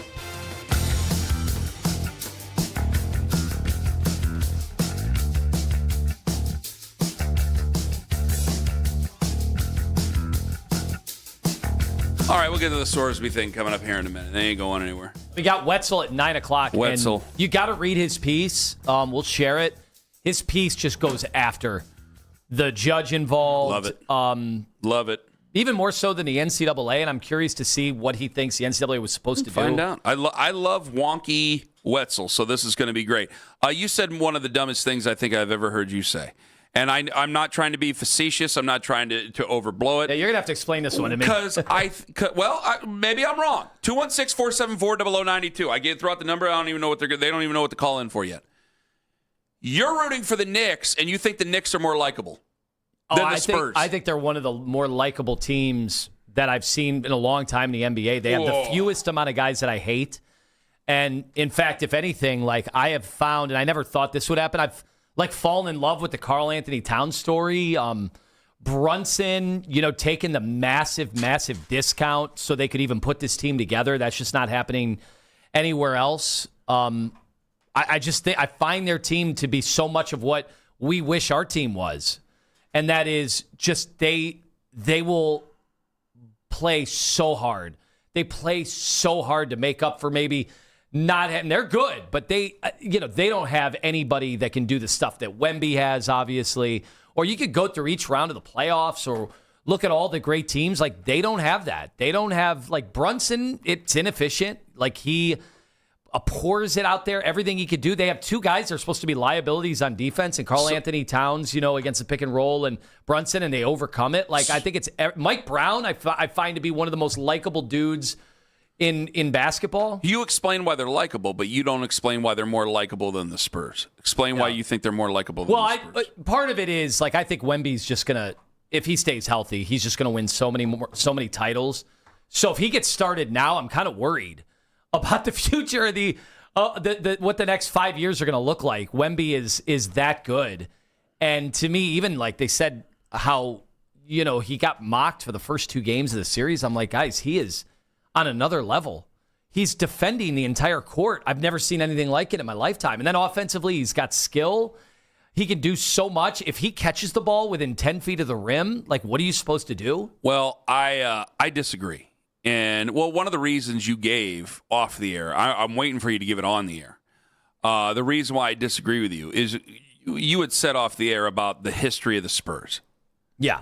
Now, I'm not going to make you play into my hand to make this easier on me here, but you did mention the history of the one team that had a dynasty with Tim Duncan. I don't need to see another San Antonio dynasty. But do you really need to do you need to wake a sleeping giant that are Knicks fans in New York and that fan base, which, again, are just the same as Yankees fans? Oh, so your problem is with their fans, not their players. But that's what I'm saying. Yeah, that's different. Yeah, I know enough fans of a lot of teams, so that doesn't really play in, especially like East Coast, just going to school up there and working. Yeah, see, I disagree with you. Just because you're more well-traveled, I don't think that matters to a lot of people. I think it matters to others. No, I'm saying I know Boston fans. I know Philly fans. So they're all equally. Congratulations on your travels and your success. They're all just equally annoying to me. So it doesn't really. They all mix together. Yeah. Philly fans don't. Just like I'm sure Michigan and Ohio State fans are the exact same to college football. If you're in Iowa, you're like, oh, I hate Michigan fans. I hate Ohio State fans. They're all the same. They're not really appreciably different. I don't live in their world. Like, we don't really. When's the last time we had to play the 76ers in the postseason or anything like that? Like, I don't really live in a Philly fan's world. So I can look at Philly fan and just enjoy Philly fan for what they are. Well, I'm talking about they're Eagles fans, and they won the Super Bowl. And I got no problem with the Eagles. Hold on. That's not true. What? When they did the dog pound stuff, when Carson Wentz, that team was going. It was 8 years ago. You hate it. Yeah, you hated it. It's a different team, though. But you hated it. Okay, I didn't like so that, you were but not that was a long time you ago. You weren't calling Philly likable or anything like that. All right, if you really want to go down that road, how many Knicks teams did you really like in the past? Were there a bunch of other Knicks teams that you liked in the past? They weren't really relevant. Oh, so you're telling me that this team is different from the other teams? So I guess that this Eagles team is different from the other Eagles team. I think the players on this team. You're talking fans. I'm talking players. Like you said, it was the. Hold on. You started the segment hold on. It was the players. Let me explain. You started the segment and teased the segment that this was the dumbest thing you ever heard, that I said the players were really likable and I found their team to be likable, and now you've turned this segment into the fans. It was the players putting on the dog pound mask. It was the players putting on the dog pound mask. Their fans took hold of it. Congratulations, but it was still a different era. Okay, so I don't need to be bothered. I didn't like it. No, I thought they needed to find their own thing. But let's go back that was to what nearly we were talking about. a decade ago, for crying out loud. But let's go back to what we were talking about. Okay, fine. Keep it focused. You're saying I'm the one who needs to keep it focused today. You're saying that me finding the players likable is objectionable? Why? Because I think you don't know what you're creating. If the Knicks win the World Series, that'd be a hell of a thing. If the Knicks won the NBA Finals, you're going to have Knicks fans, which again are just New York fans, Yankees fans, up everywhere, up everything over all this, and I don't think you want to do something like that. Isn't that every fan base? Nah, not like this. Not like Knicks fans. It's a big fan base. It's the biggest fan base in basketball, just like it's the biggest fan base in baseball. And no, I'd like to keep them properly suppressed. Yeah, I would like to do something like that, because anytime I give them an inch, they take a mile. There's been I've laid down my sword before.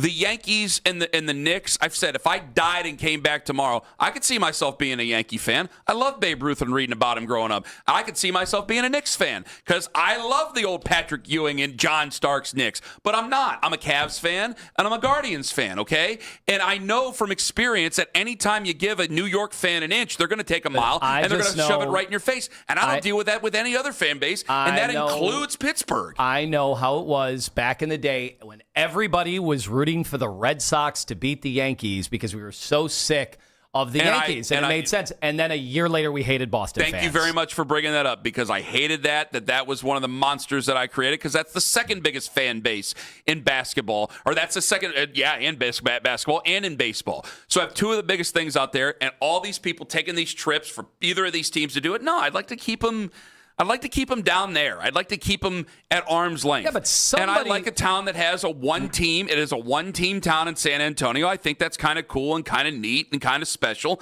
And I think that, if we were talking about fan bases that deserve it, I know if you're a diehard Knicks fan, like if you're Spike Lee, you've been waiting around since '73, I can't say they deserve it more, but I'm just more comfortable with San Antonio winning it than I am with New York. See, it's just that they've already won 5 titles, and that happened in our lifetime, and they have a chance now with Wemby, where I feel like they have a chance to reel off a bunch. So I think the Knicks, if they win this one, that'll probably be it. So I'll be comfortable with that. And fans, I think you'll grow to hate any fan base that has too much success. I just think that I don't find fans to be as unique as you do. Like I think if you lived close to San Antonio, I know they're all just nameless gray faces to you. Let's say if you were a Mavericks fan, I'm pretty sure you would despise San Antonio fans and have a whole checklist of you're just not close to them. No. Not that we're that close to New York. But the only reason I would have if the Cavs were a 19-win basketball team while Steph Curry and Draymond Green and Klay Thompson were doing really, really well, I don't think I'd hate Golden State or their fans. Well, Golden State was super likable in their first iteration. I understand before we played them. And the only reason I didn't like them, because we have nothing in common with those folks, the only reason I didn't like them is that they stood in the way of our championship. But if we were not a great basketball team, then I wouldn't have cared about Golden State fans. Hell, I probably would have liked Golden State too, but I didn't, because that's where it was. I think that Knicks fans, New York fans can be so different on that. And honestly, I think about guys like my buddy Marash, who is not a Knicks fan, by the way. He's a Nets fan, but he's a Yankee fan and all that other stuff. And they can make your life a living hell if they want to, which I'm sure there's a Yankee fan out there listening to this who's just, it's like I'm singing opera to them. But are you but thinking that's the way more? It goes. Are you thinking more of the media because the New York? No, I'm thinking of the fans because you don't know any San Antonio media. They're not in your face every day. Is that what, that one guy on all the time? Is that what it is though? Like you don't know Oklahoma City media, so they're not going to bother you as much. But because you follow, because of CBS Sports Network, you see their loudness all the time, and you also see them on ESPN and Stephen A. Smith. Like, that's not represented with San Antonio or a lot of these other teams around the country, so it doesn't bother you as much. I don't think so. Nothing about Stephen A. Smith has ever bothered me. I'm entertained by him. It's never bothered me that he's a Knicks guy. They grew up a Knicks fan. Okay. It doesn't bother me. The media doesn't. The frenzy of media doesn't bother me. It's the number one team in the biggest media market in the world. That I've accepted.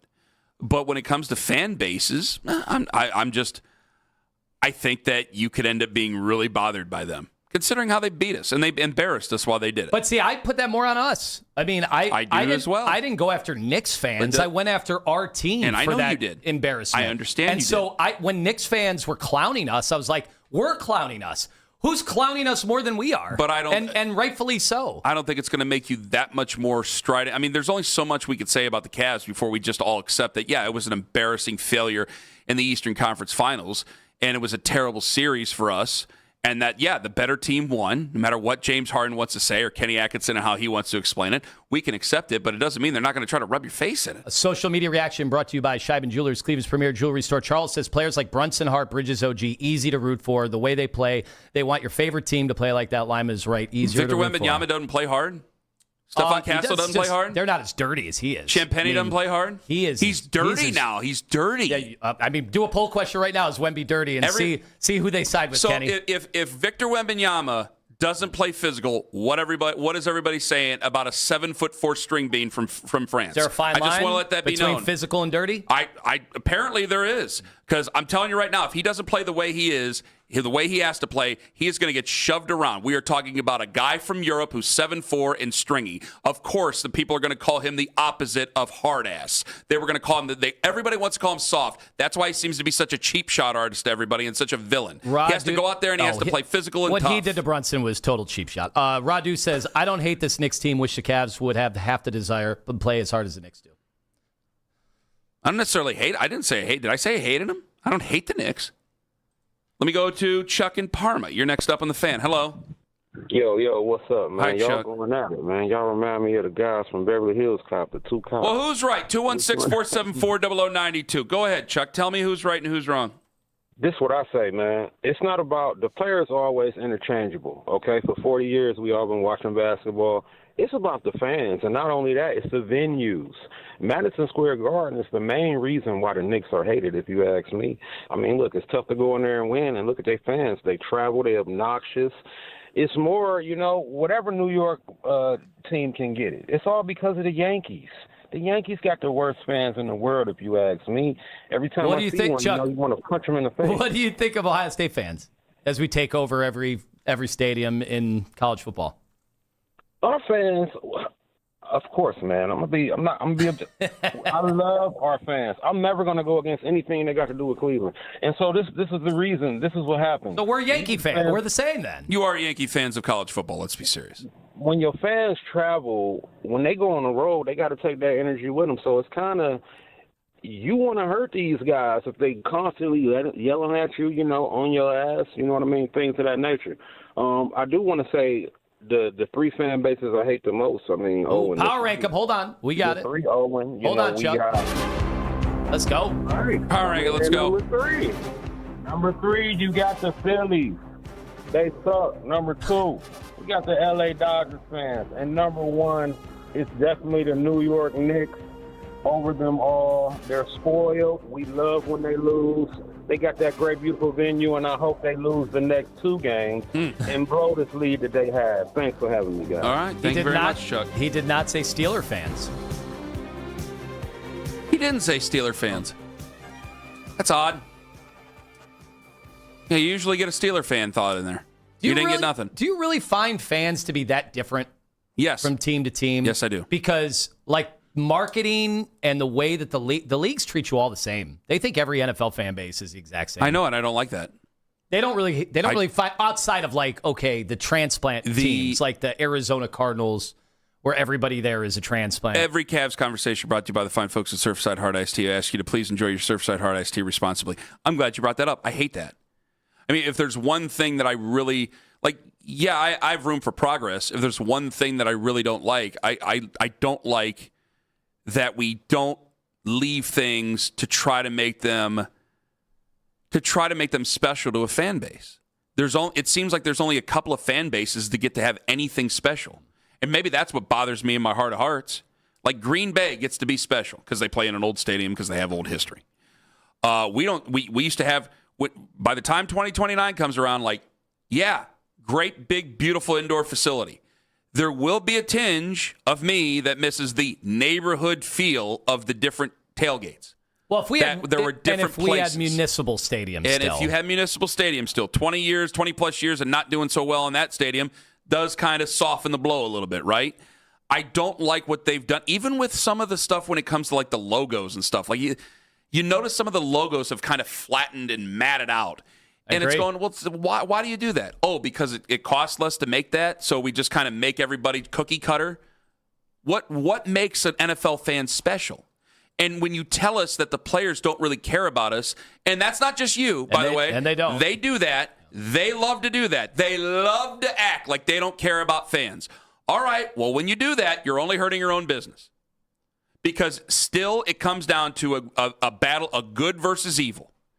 People are supposed to hate the Yankees. They're supposed to be evil. People in Cleveland are supposed to love the Guardians. They're supposed to be good. That's the way that sports has always worked. That's the way that life works. That's the way that anything in an entertainment works. And to take that away, that's what I hate the most. Because I like that Browns fans and Steelers fans getting each other's ass over every little thing possible. Because it's still something that's kind of special in a world that's become so antiseptic when it comes to the NFL that I had to just go on the diatribe that I had to. Because everything just seems to be straight. Cookie cutter, everything. It's just a conveyor belt of sports. Like, what's left to make you special? So anything that does make us a little bit special, like dog masks of all things, yeah, you should cling to. You should cling to. 216-474-0092. Ken Carman, Tone Master General. And what the hell would you consider for him? Who's him? I'll tell you who. It's Brendan Sorsby coming up in 5 on The Fan. Anthony Lima for it. Man.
They feel like, when you make those type of violations the way Sorsby has, you're betting on your team, you're betting on the game. Like in any other sport, you'd be kicked out of the sport. And so they're making a strong stance right now about what he's doing. Texas Tech has backing right there in that program that almost no other program in the country has as far as finances. To see the NCAA allow him to go play after the violations that he's guilty of, it's kind of shocking that you would allow somebody like that to play.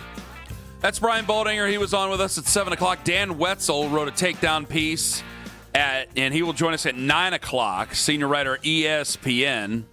Who did he go after again there, Tony? He went after just about damn near everybody.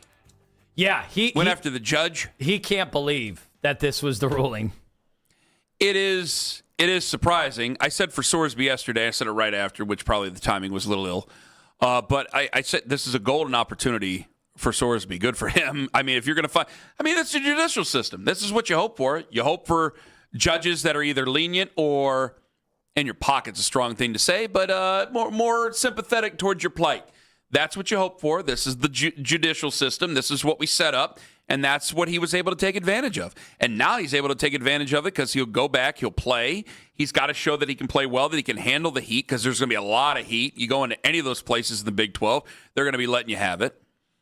And he's got to show that he can handle handle the pressure of being a quarterback who has a known gambling problem that he's admitted to, that's not just going to be in all these places when they play on the road that's going to be inhospitable to him, that it's going to be on national television every time he plays. And you know what? Even if he goes out there and he struggles, his own fans are probably going to be inhospitable to him. So how does he handle this? This is a great test for anybody who might be somewhat interested, because you do hear Albert Breer comes on and says, I know people say he's a top 5 prospect.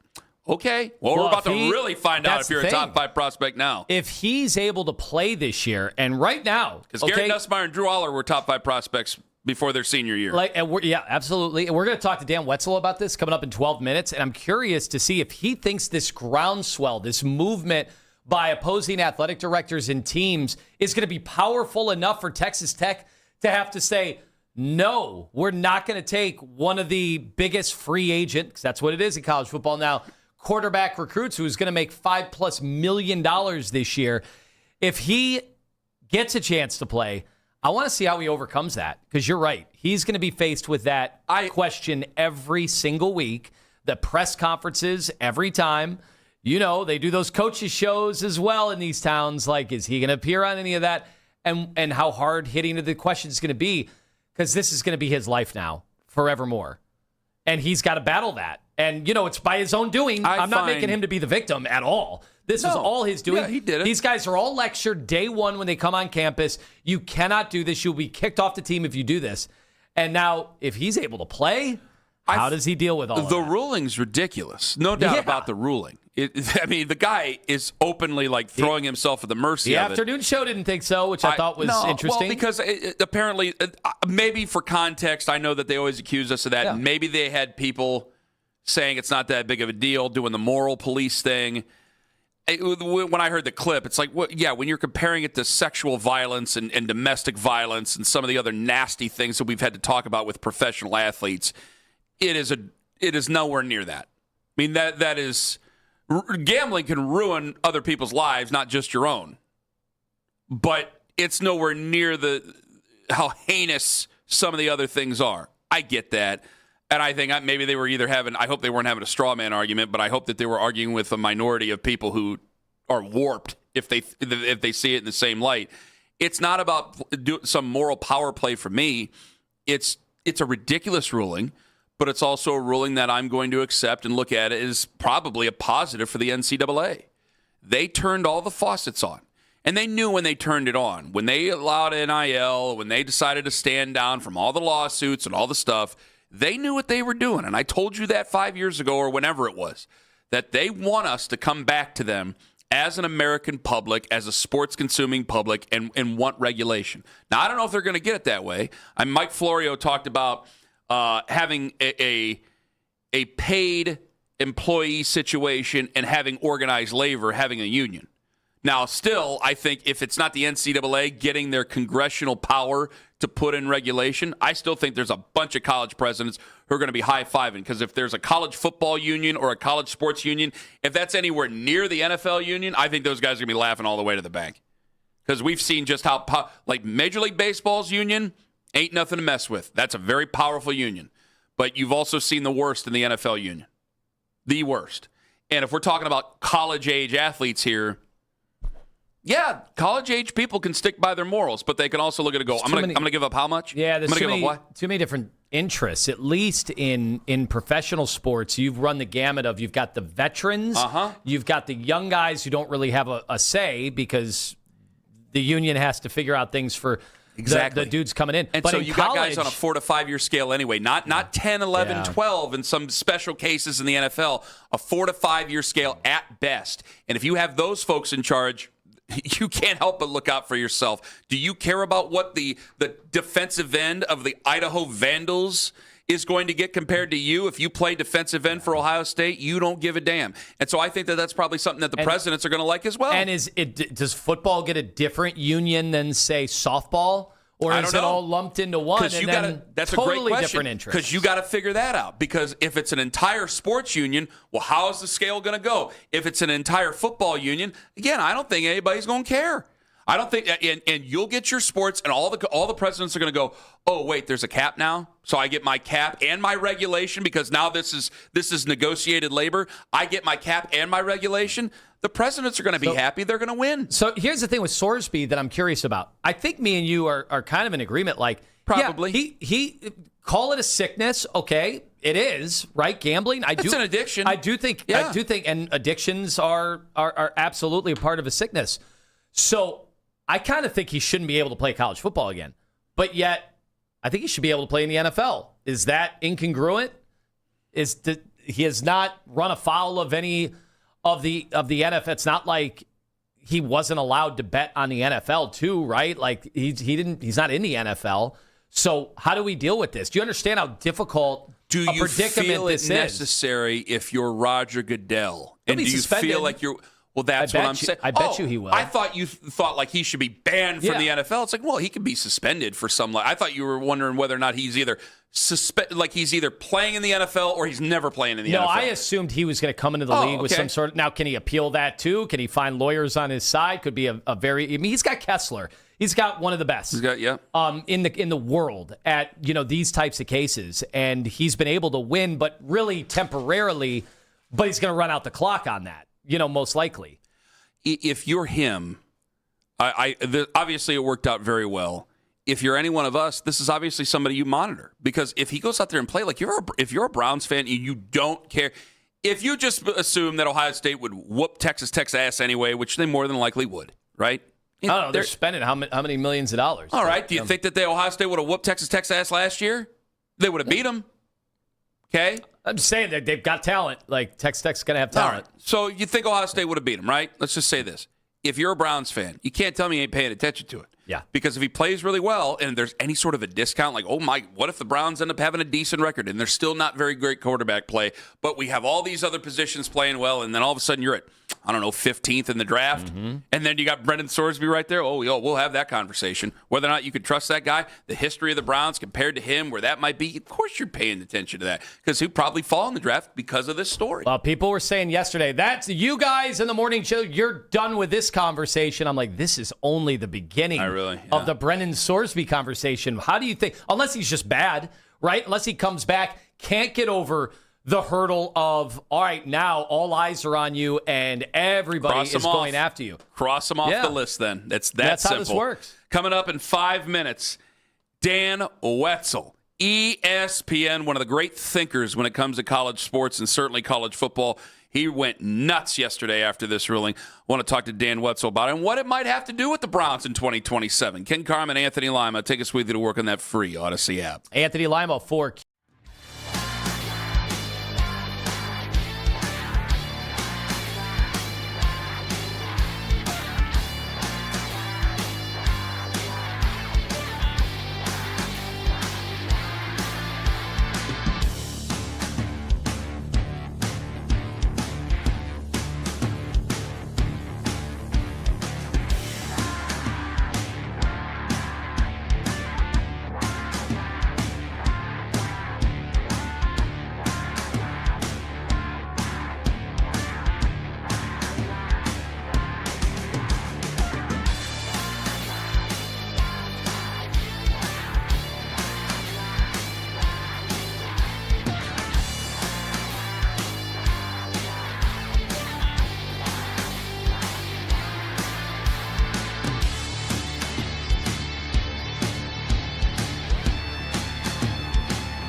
2-1, Game 4 tomorrow night again in New York. Want to catch highlights from the Fan from earlier today? Get over to 923thefan.com or favorite 923 The Fan on the Odyssey app for all today's headline segments. Headline sports news every 20 minutes right here on 923 The Fan. From the University Hospital Sports Desk, I'm Jeff Thomas. Listen to 92.3 The Fan on the Odyssey, iHeartRadio, and TuneIn app. Breaking Browns news, Sports Radio 92.3 The Fan. So we do have some breaking news for you. The Browns have made it official. Joel Bitonio is retiring from the NFL. This coming out 25 seconds ago. Joel Bitonio making it official, stepping away from the NFL. At a joint with the Browns, he wrote a tremendous piece here. I'm parsing through it right now on their website. But after a tremendous career with the Cleveland Browns, personally for him, he is stepping away from the league. So Joel Bitonio retiring with the Cleveland Browns. Before we bring on Dan Wetzel here, your thoughts there, Tone? Yeah, well, obviously, there was some speculation as recently as yesterday on whether or not he would be back. And, I'm thinking, I don't think it's going to go that way. I thought maybe there was a chance he could come back, like if there was an injury to a contender, later in the year. But him making that announcement today, you got to be, at that position, you got to be fully all in on something like this. And obviously, he had been agonizing over this for a long time. So wish him the best. And he was an awesome Cleveland Brown for a very long time. Big part of some of the better offensive lines we've seen in recent history of the Browns. One of my favorite Browns ever.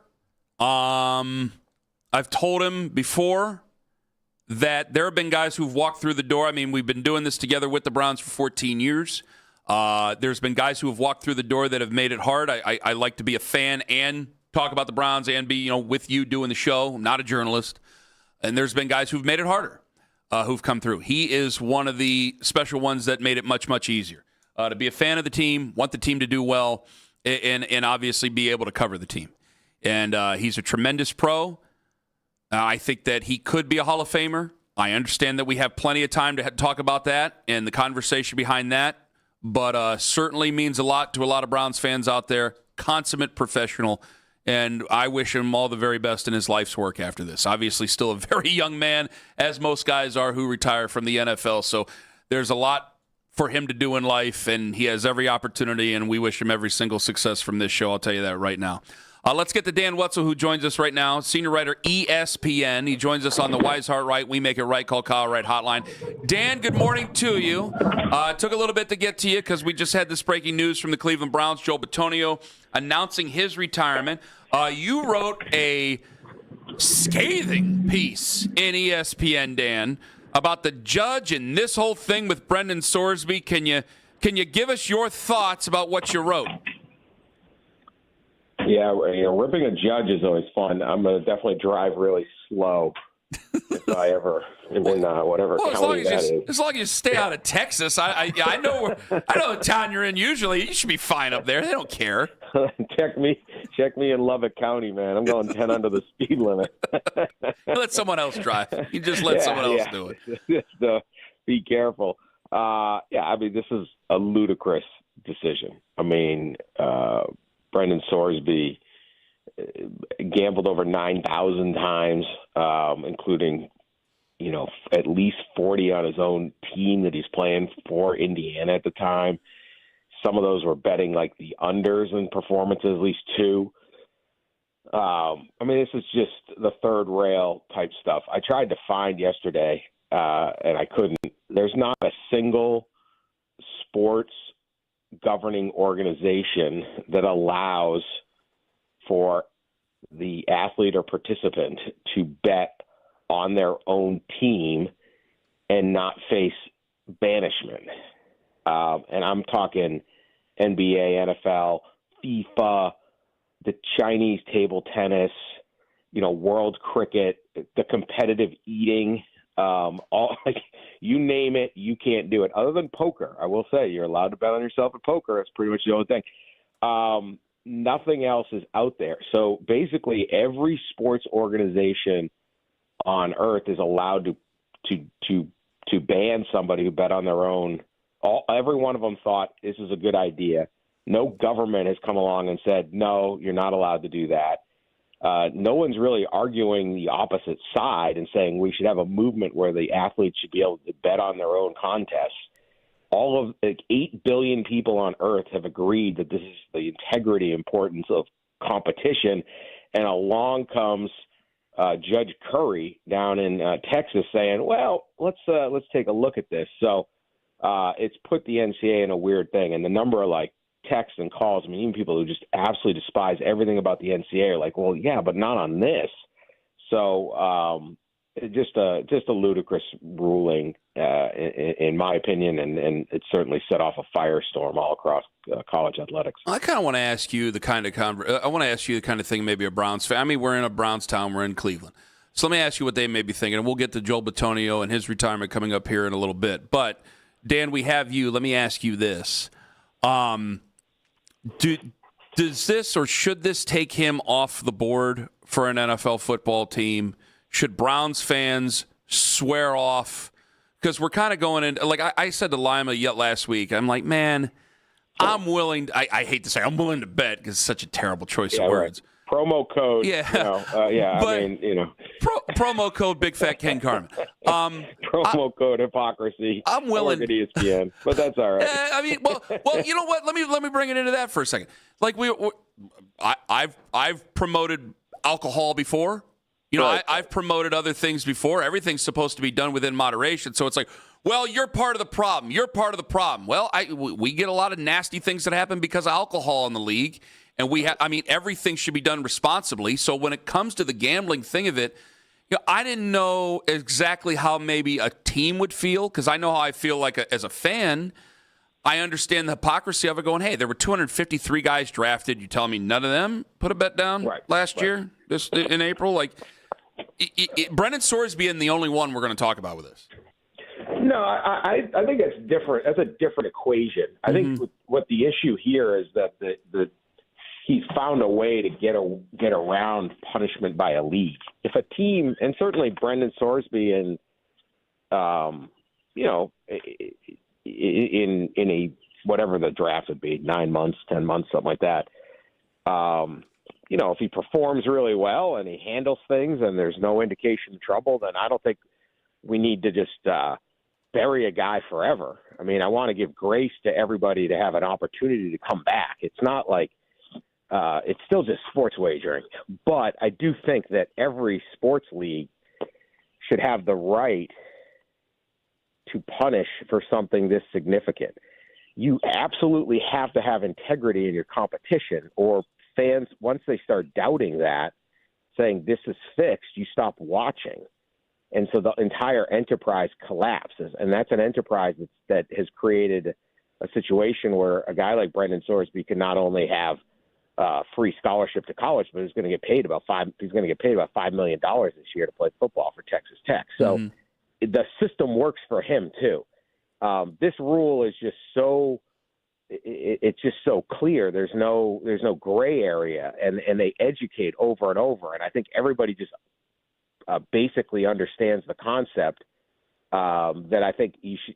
The league's right to punish how it wants to is more important than whether an individual team says, hey, you know what? Young man made a mistake. A lot of these bets, the bets on his own team was when he was a freshman. He sought treatment, all of those things. So would it certainly be one of those things you got to spend a lot of work on, or whatever they like to say in the draft? Absolutely. But if Brendan Sorsby balls out, I mean, this is the NFL. It's all about whether your problems outweigh your talent or your talent outweighs your problems. And he may be able to have all that. So I hope he has a great career. I hope he does great. I just think that when you have one judge, they had to bring in a retired judge from 14 years back from another county to make this ruling, and a single judge can upend what is basically an agreed upon policy by everyone else in all of the sport, let alone all of sports. That's where you really have the problem here. Dan Wetzel with us on the hotline. We're seeing the news. Big 12 and SEC ADs call for boycott against Texas Tech. Big 10 discussing a mandate not to play Texas Tech. And I heard you chuckle, but is there a way that if there's enough organization here that this is the way around a ruling like this and that they could force the hand of Texas Tech? I mean, you could if no one's willing to play him, or you're going to get kicked out of the league or something like that. I would think that Texas Tech would say, okay, we're not going to play this guy. There's always a lot of hot takes with the ADs and the presidents and stuff in the small term. I don't see it going anywhere on that, and I really don't think that Texas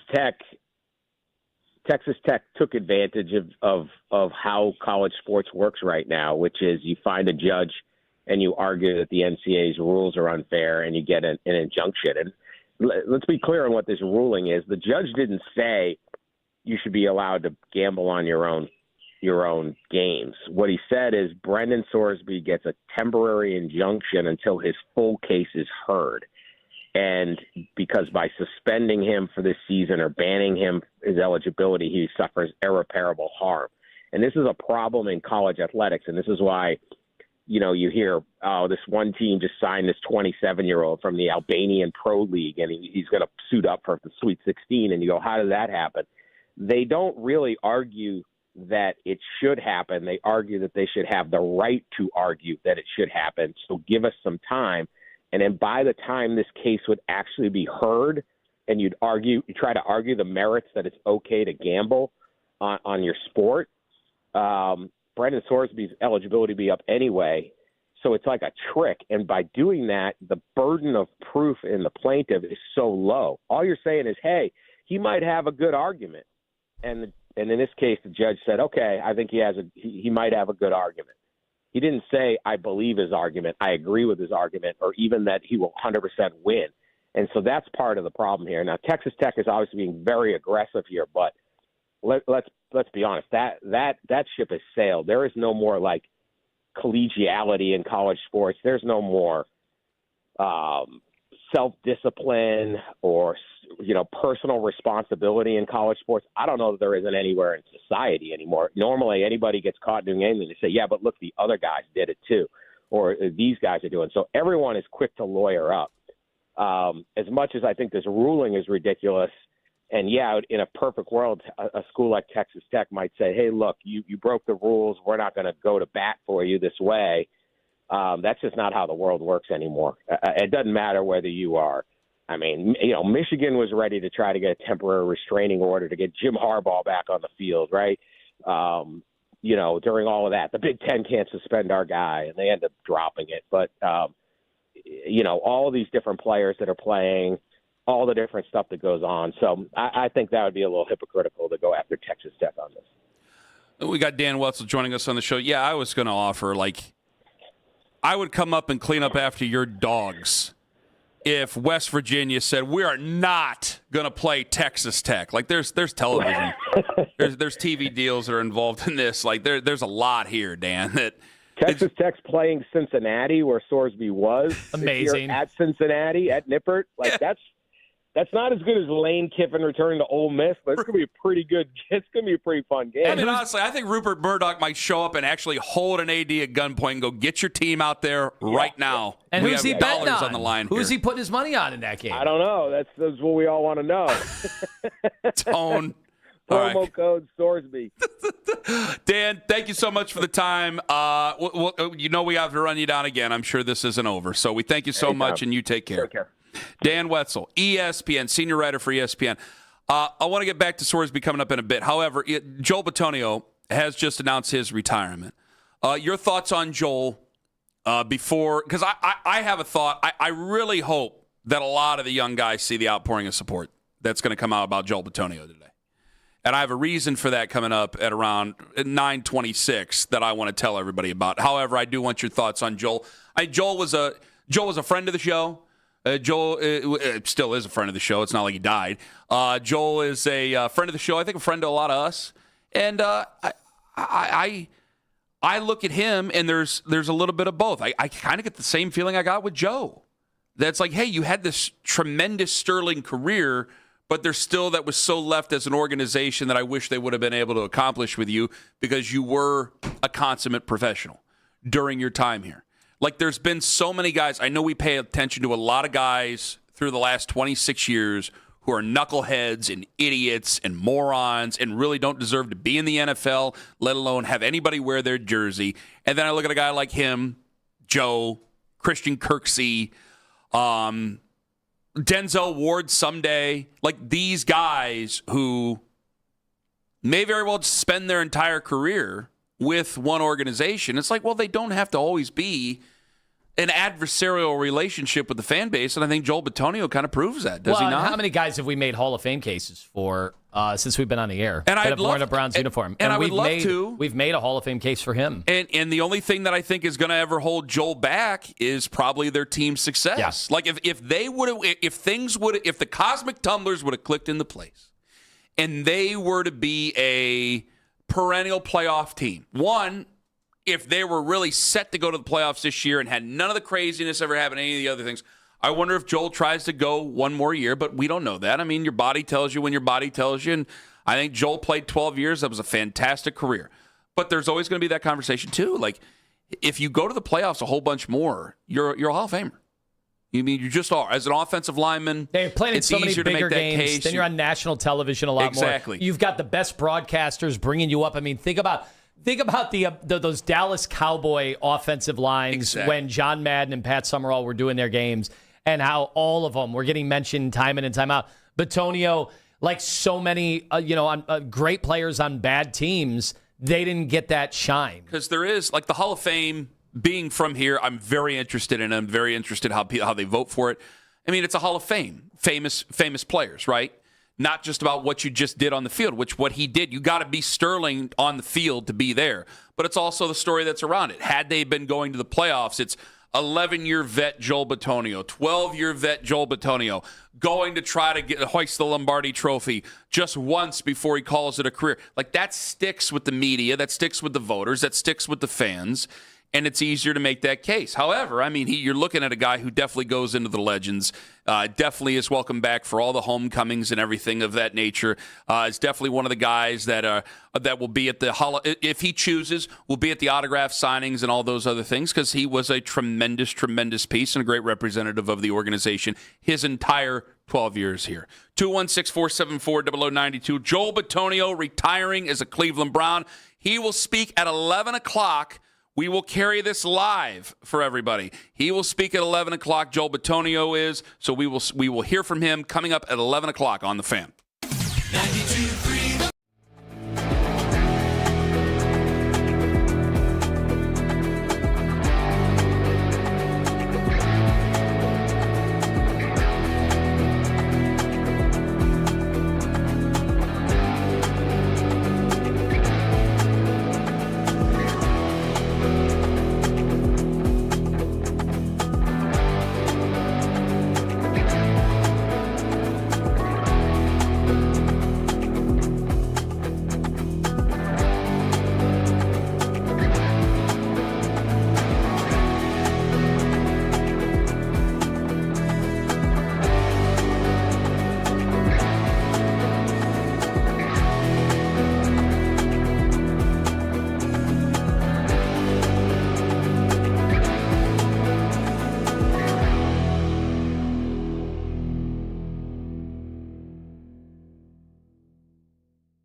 those stories and find out how much of it is true. He gets a patent 1 month before the Wright brothers. Oh my God.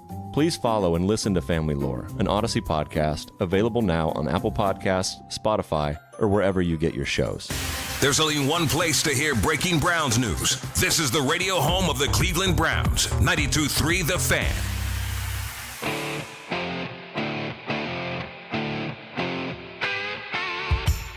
Joel Bitonio retires. He is 12 years up. He is calling it a career. You will hear from him coming up at 11 o'clock today. 216-474-0092. So what this does to the offensive line, how many people were actually planning on Joel coming back to the offensive line? Nobody I knew.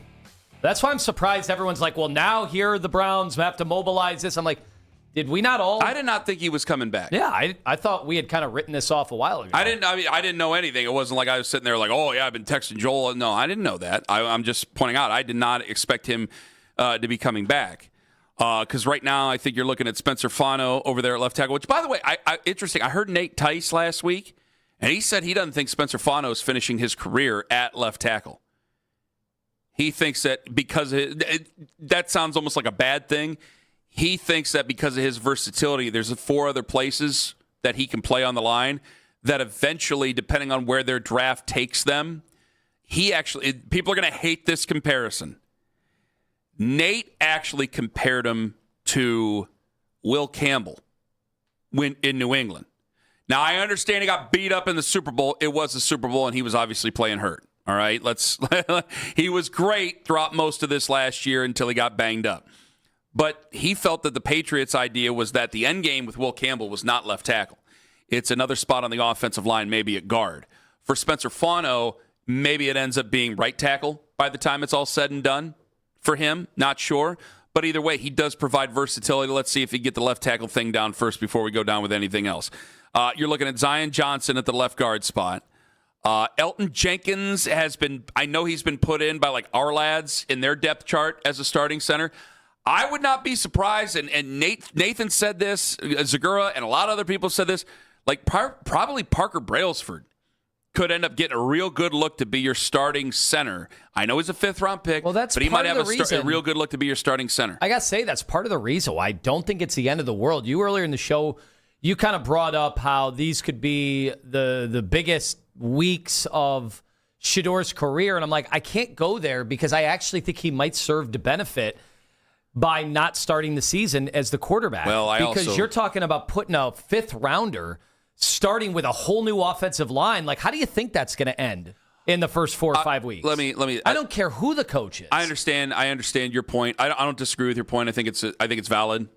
But I also think in real time, like the second, like say they announced Deshaun Watson as a starter, we're going to be loaded with calls of people who want to trade Shedeur Sanders. Yeah, well, that's true. Shedeur fans saying, "Get him out of here. I'm sick and tired of your franchise. We've done him wrong messing with 2 straight him. years. You've done him wrong." I think that even though we're one of the few teams that would give him 7 starts to end the year. And that's kind of where I'm at. Like, I hope that the wrong people don't get involved and say, "Well, he's got to go." Like, I hope that doesn't happen. So I'm trying to think long game here with you. I think your point is well taken. I don't disagree. I think it could be very well a great thing to go, hey, you got thrust into a situation you were not prepared for. They did not serve you well last year. If you're Todd Monken, you got thrust into a situation. Now we're going to change the offense on you. It is not in your best interest to do this. Like, I think that might be a great thing, but we know a lot that the surrounding media, fans, whatever, may feel differently about that. I hope that bad ideas don't happen. Either way, like Parker Brailsford ends up being, go back to the offensive line and Joel Bitonio. Brailsford, I think, probably ends up being, or has a great chance to be your center. I don't know if he's going to end up being it, but he has a great chance to be your center. Tevin Jenkins is in there at guard. I mean, you've just brought him back. Who am I thinking? At Zion Johnson. Hold on. Well, you Titus Howard. Yeah. That's the name I was I wrote it down, and then I didn't have my papers in front of me. It's right there. Titus Howard probably is your right tackle on the other side. More than likely. And what's up with DeJuan Jones? What are we... I think, well, he's still coming back from an injury. Every year? I understand. He's coming back every year. I think maybe more he could end up being maybe more of a swing tackle because you can't really count on him to do all those things for you, considering all the injuries that he has had. And I think, honestly, his replacement at the swing tackle position could end up being Austin Barber, the kid out of Florida, if we're going to go that way. 216-474-0092. I do think, and I wanted to say this to you after this break, is that I hope some of the young guys on this football team, the guys who we did, like there's guys who are struggling to make the team. I'm not talking to them. They got to take care of their own business. They got to do it. I'm talking about guys who we could see being on this football team over the next 5 to 10 years. Guys that were in the draft last year that we're really excited about. Guys that could possibly be part of this future. I hope that they do see the outpouring of support from Browns fans. Because what makes our city, I'll put Pittsburgh in there, I'll put Buffalo in there. What puts big cities but not big markets, or I should say big markets but not necessarily big cities, what makes them special is that, yeah, if you play in the NFL, these are usually football areas, and if you play for their football team, the fans do not have to be adversarial. There are guys here that they take the fans, and I hate it, but you're right. Like, they look at us like it is all just one great big conglomeration of fans, and it doesn't really matter, with the exception of a certain few stadiums that 90% of the stadiums, it's just a stadium. They all look the same. They all feel the same. All the fans are the same. They like you when they like you, and they hate your guts when they're not there, and they'll hate your guts on the way out. But you look at a guy like Joel Bitonio, there's going to be an outpouring of support for Joel Bitonio, and there's going to be an outpouring of support for Joel Bitonio for years and years and years and years to come. He might not be a Hall of Famer because of all the things that we've laid out for over these last 5 years. I hate to point it out because it sucks because the guy just retired. He may not be a Hall of Famer, but to Browns fans, he's going to be one of the special players of that era. And there's not that many. There's not that many. It doesn't always have to be, we use you up and that's it.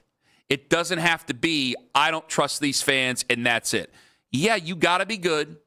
You got to put together that effort. I understand that we're expecting more of you. When, if somebody shows up late to work at their own job, no one's showing up and getting on the radio and saying that they need to be cut. I get all that, but that's part of what you sign up for. And you look at a guy like Joel Bitonio, there's fewer and far between those guys who are still loved by their fan base than there have ever been. And we don't stick around for very long. So Joel Bitonio stays around his entire 12-year career. You're going to see an outpouring of support unlike a lot of guys that you see in the league with this fan base today. And I just hope that a lot of the young guys on this football team, who we do hope are here in 10 years, giving us their statement about their time with the Cleveland Browns as they retire, I hope they see this today. It can still be a special relationship between a player and a fan base. Well, you're just seeing fewer and fewer of these, unless we're talking about even winning teams. You see guys, look at the 49ers have been a winning team. Look how many guys have been jettisoned from the 49ers over the years, and they win more than they lose. So, you factor that in. Also, we talk about the window that the Browns had, from Dorsey, and of course this goes way back. This was a Ray Farmer pick, right? Yeah. But you think about was he? I think it was in the same draft as Terrence West, wasn't he? Yes, it was the same draft as Johnny. God, I'm getting old. So you think about. Oh my God. Just the guy like Njoku just finished his 9th year in Cleveland. He was the same draft and I as said, Johnny. guys don't even get that much time. That's a long period of time in any sport. Yeah, and honestly, like his career, and I'd love to get Joel on here very soon. His career was a little touch and go. I mean, he had the Liz Frank injury that set him back a season.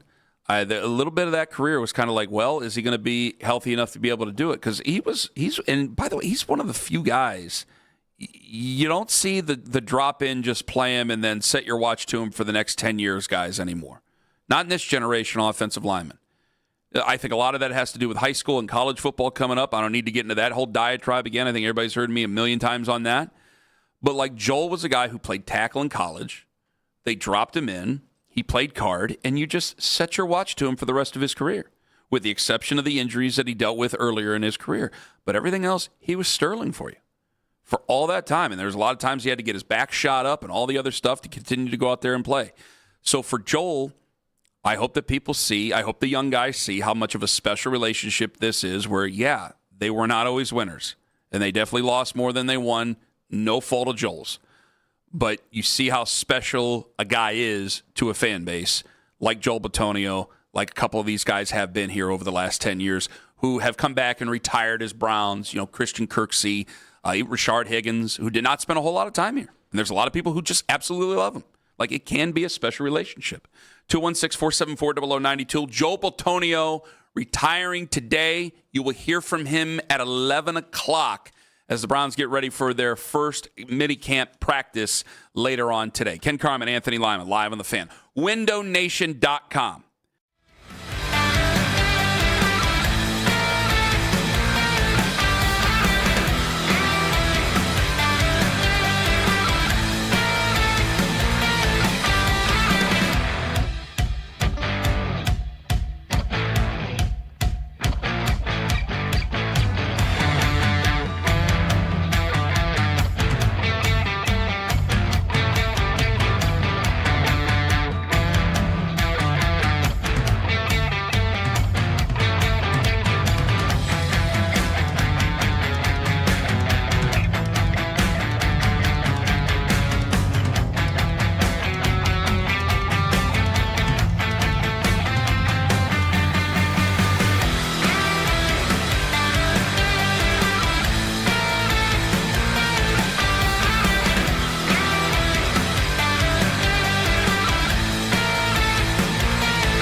Free at ZipRecruiter.com/team. That's ZipRecruiter.com/team. ZipRecruiter. Your mornings are about to change with 92.3 The Fan. We're going local at 5 a.m. It's the Fan Warm-Up Show with Jeff Thomas. All the latest from the night before in Cleveland sports and getting your day started even earlier. We are Sports Radio 92.3 The Fan.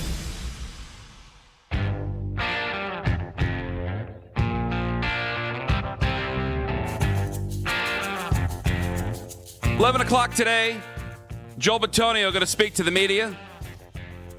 He has announced his retirement officially from the Cleveland Browns, 12 years. How many guys do you think we will see play their entire career for the Cleveland Browns after him? If it doesn't get shortened by injury, Who won the, well, especially into a decade, very, very few. I mean, think about it. Like traded for a first round. Like even Baker quarterbacks even do it anymore? Baker Mayfield went how many years? And he's the best we've had since what? How many years did we get him? 4. 19, 20, 21, 22. 5? You got 5 years, right? No, 4. 2021, yeah. Yeah, that's right. 2021, 4 years. Nick Chubb. Now, running backs are different, obviously. Nick Chubb, I don't know if we'll ever see a better running back in my lifetime than Nick Chubb for the Cleveland Browns. Roster first. I'd probably bet against it, right? I had a dream about him last Would you bet against us getting a better running back than Nick Chubb the rest of our lives? Yes, I would. Yes. I had a dream about him last night. Mm-hmm. I swear to you, I was like watching old NFL films, and I go, I cannot believe we had a running back this good. We're never going to have a running back this good again. In the dream, that's how sick I am. Like, he didn't show up in the dream. He was just on NFL films in the dream. I have weird dreams, man. Had B-roll going in your dreams. I had B-roll going in the dreams. I'm watching film in the dreams, brother. That's how much of a football guy I am, damn it. No, but for Joel, I don't know how many guys are ever going to do it again. Offensive linemen probably have the best chance. Like Spencer Fano.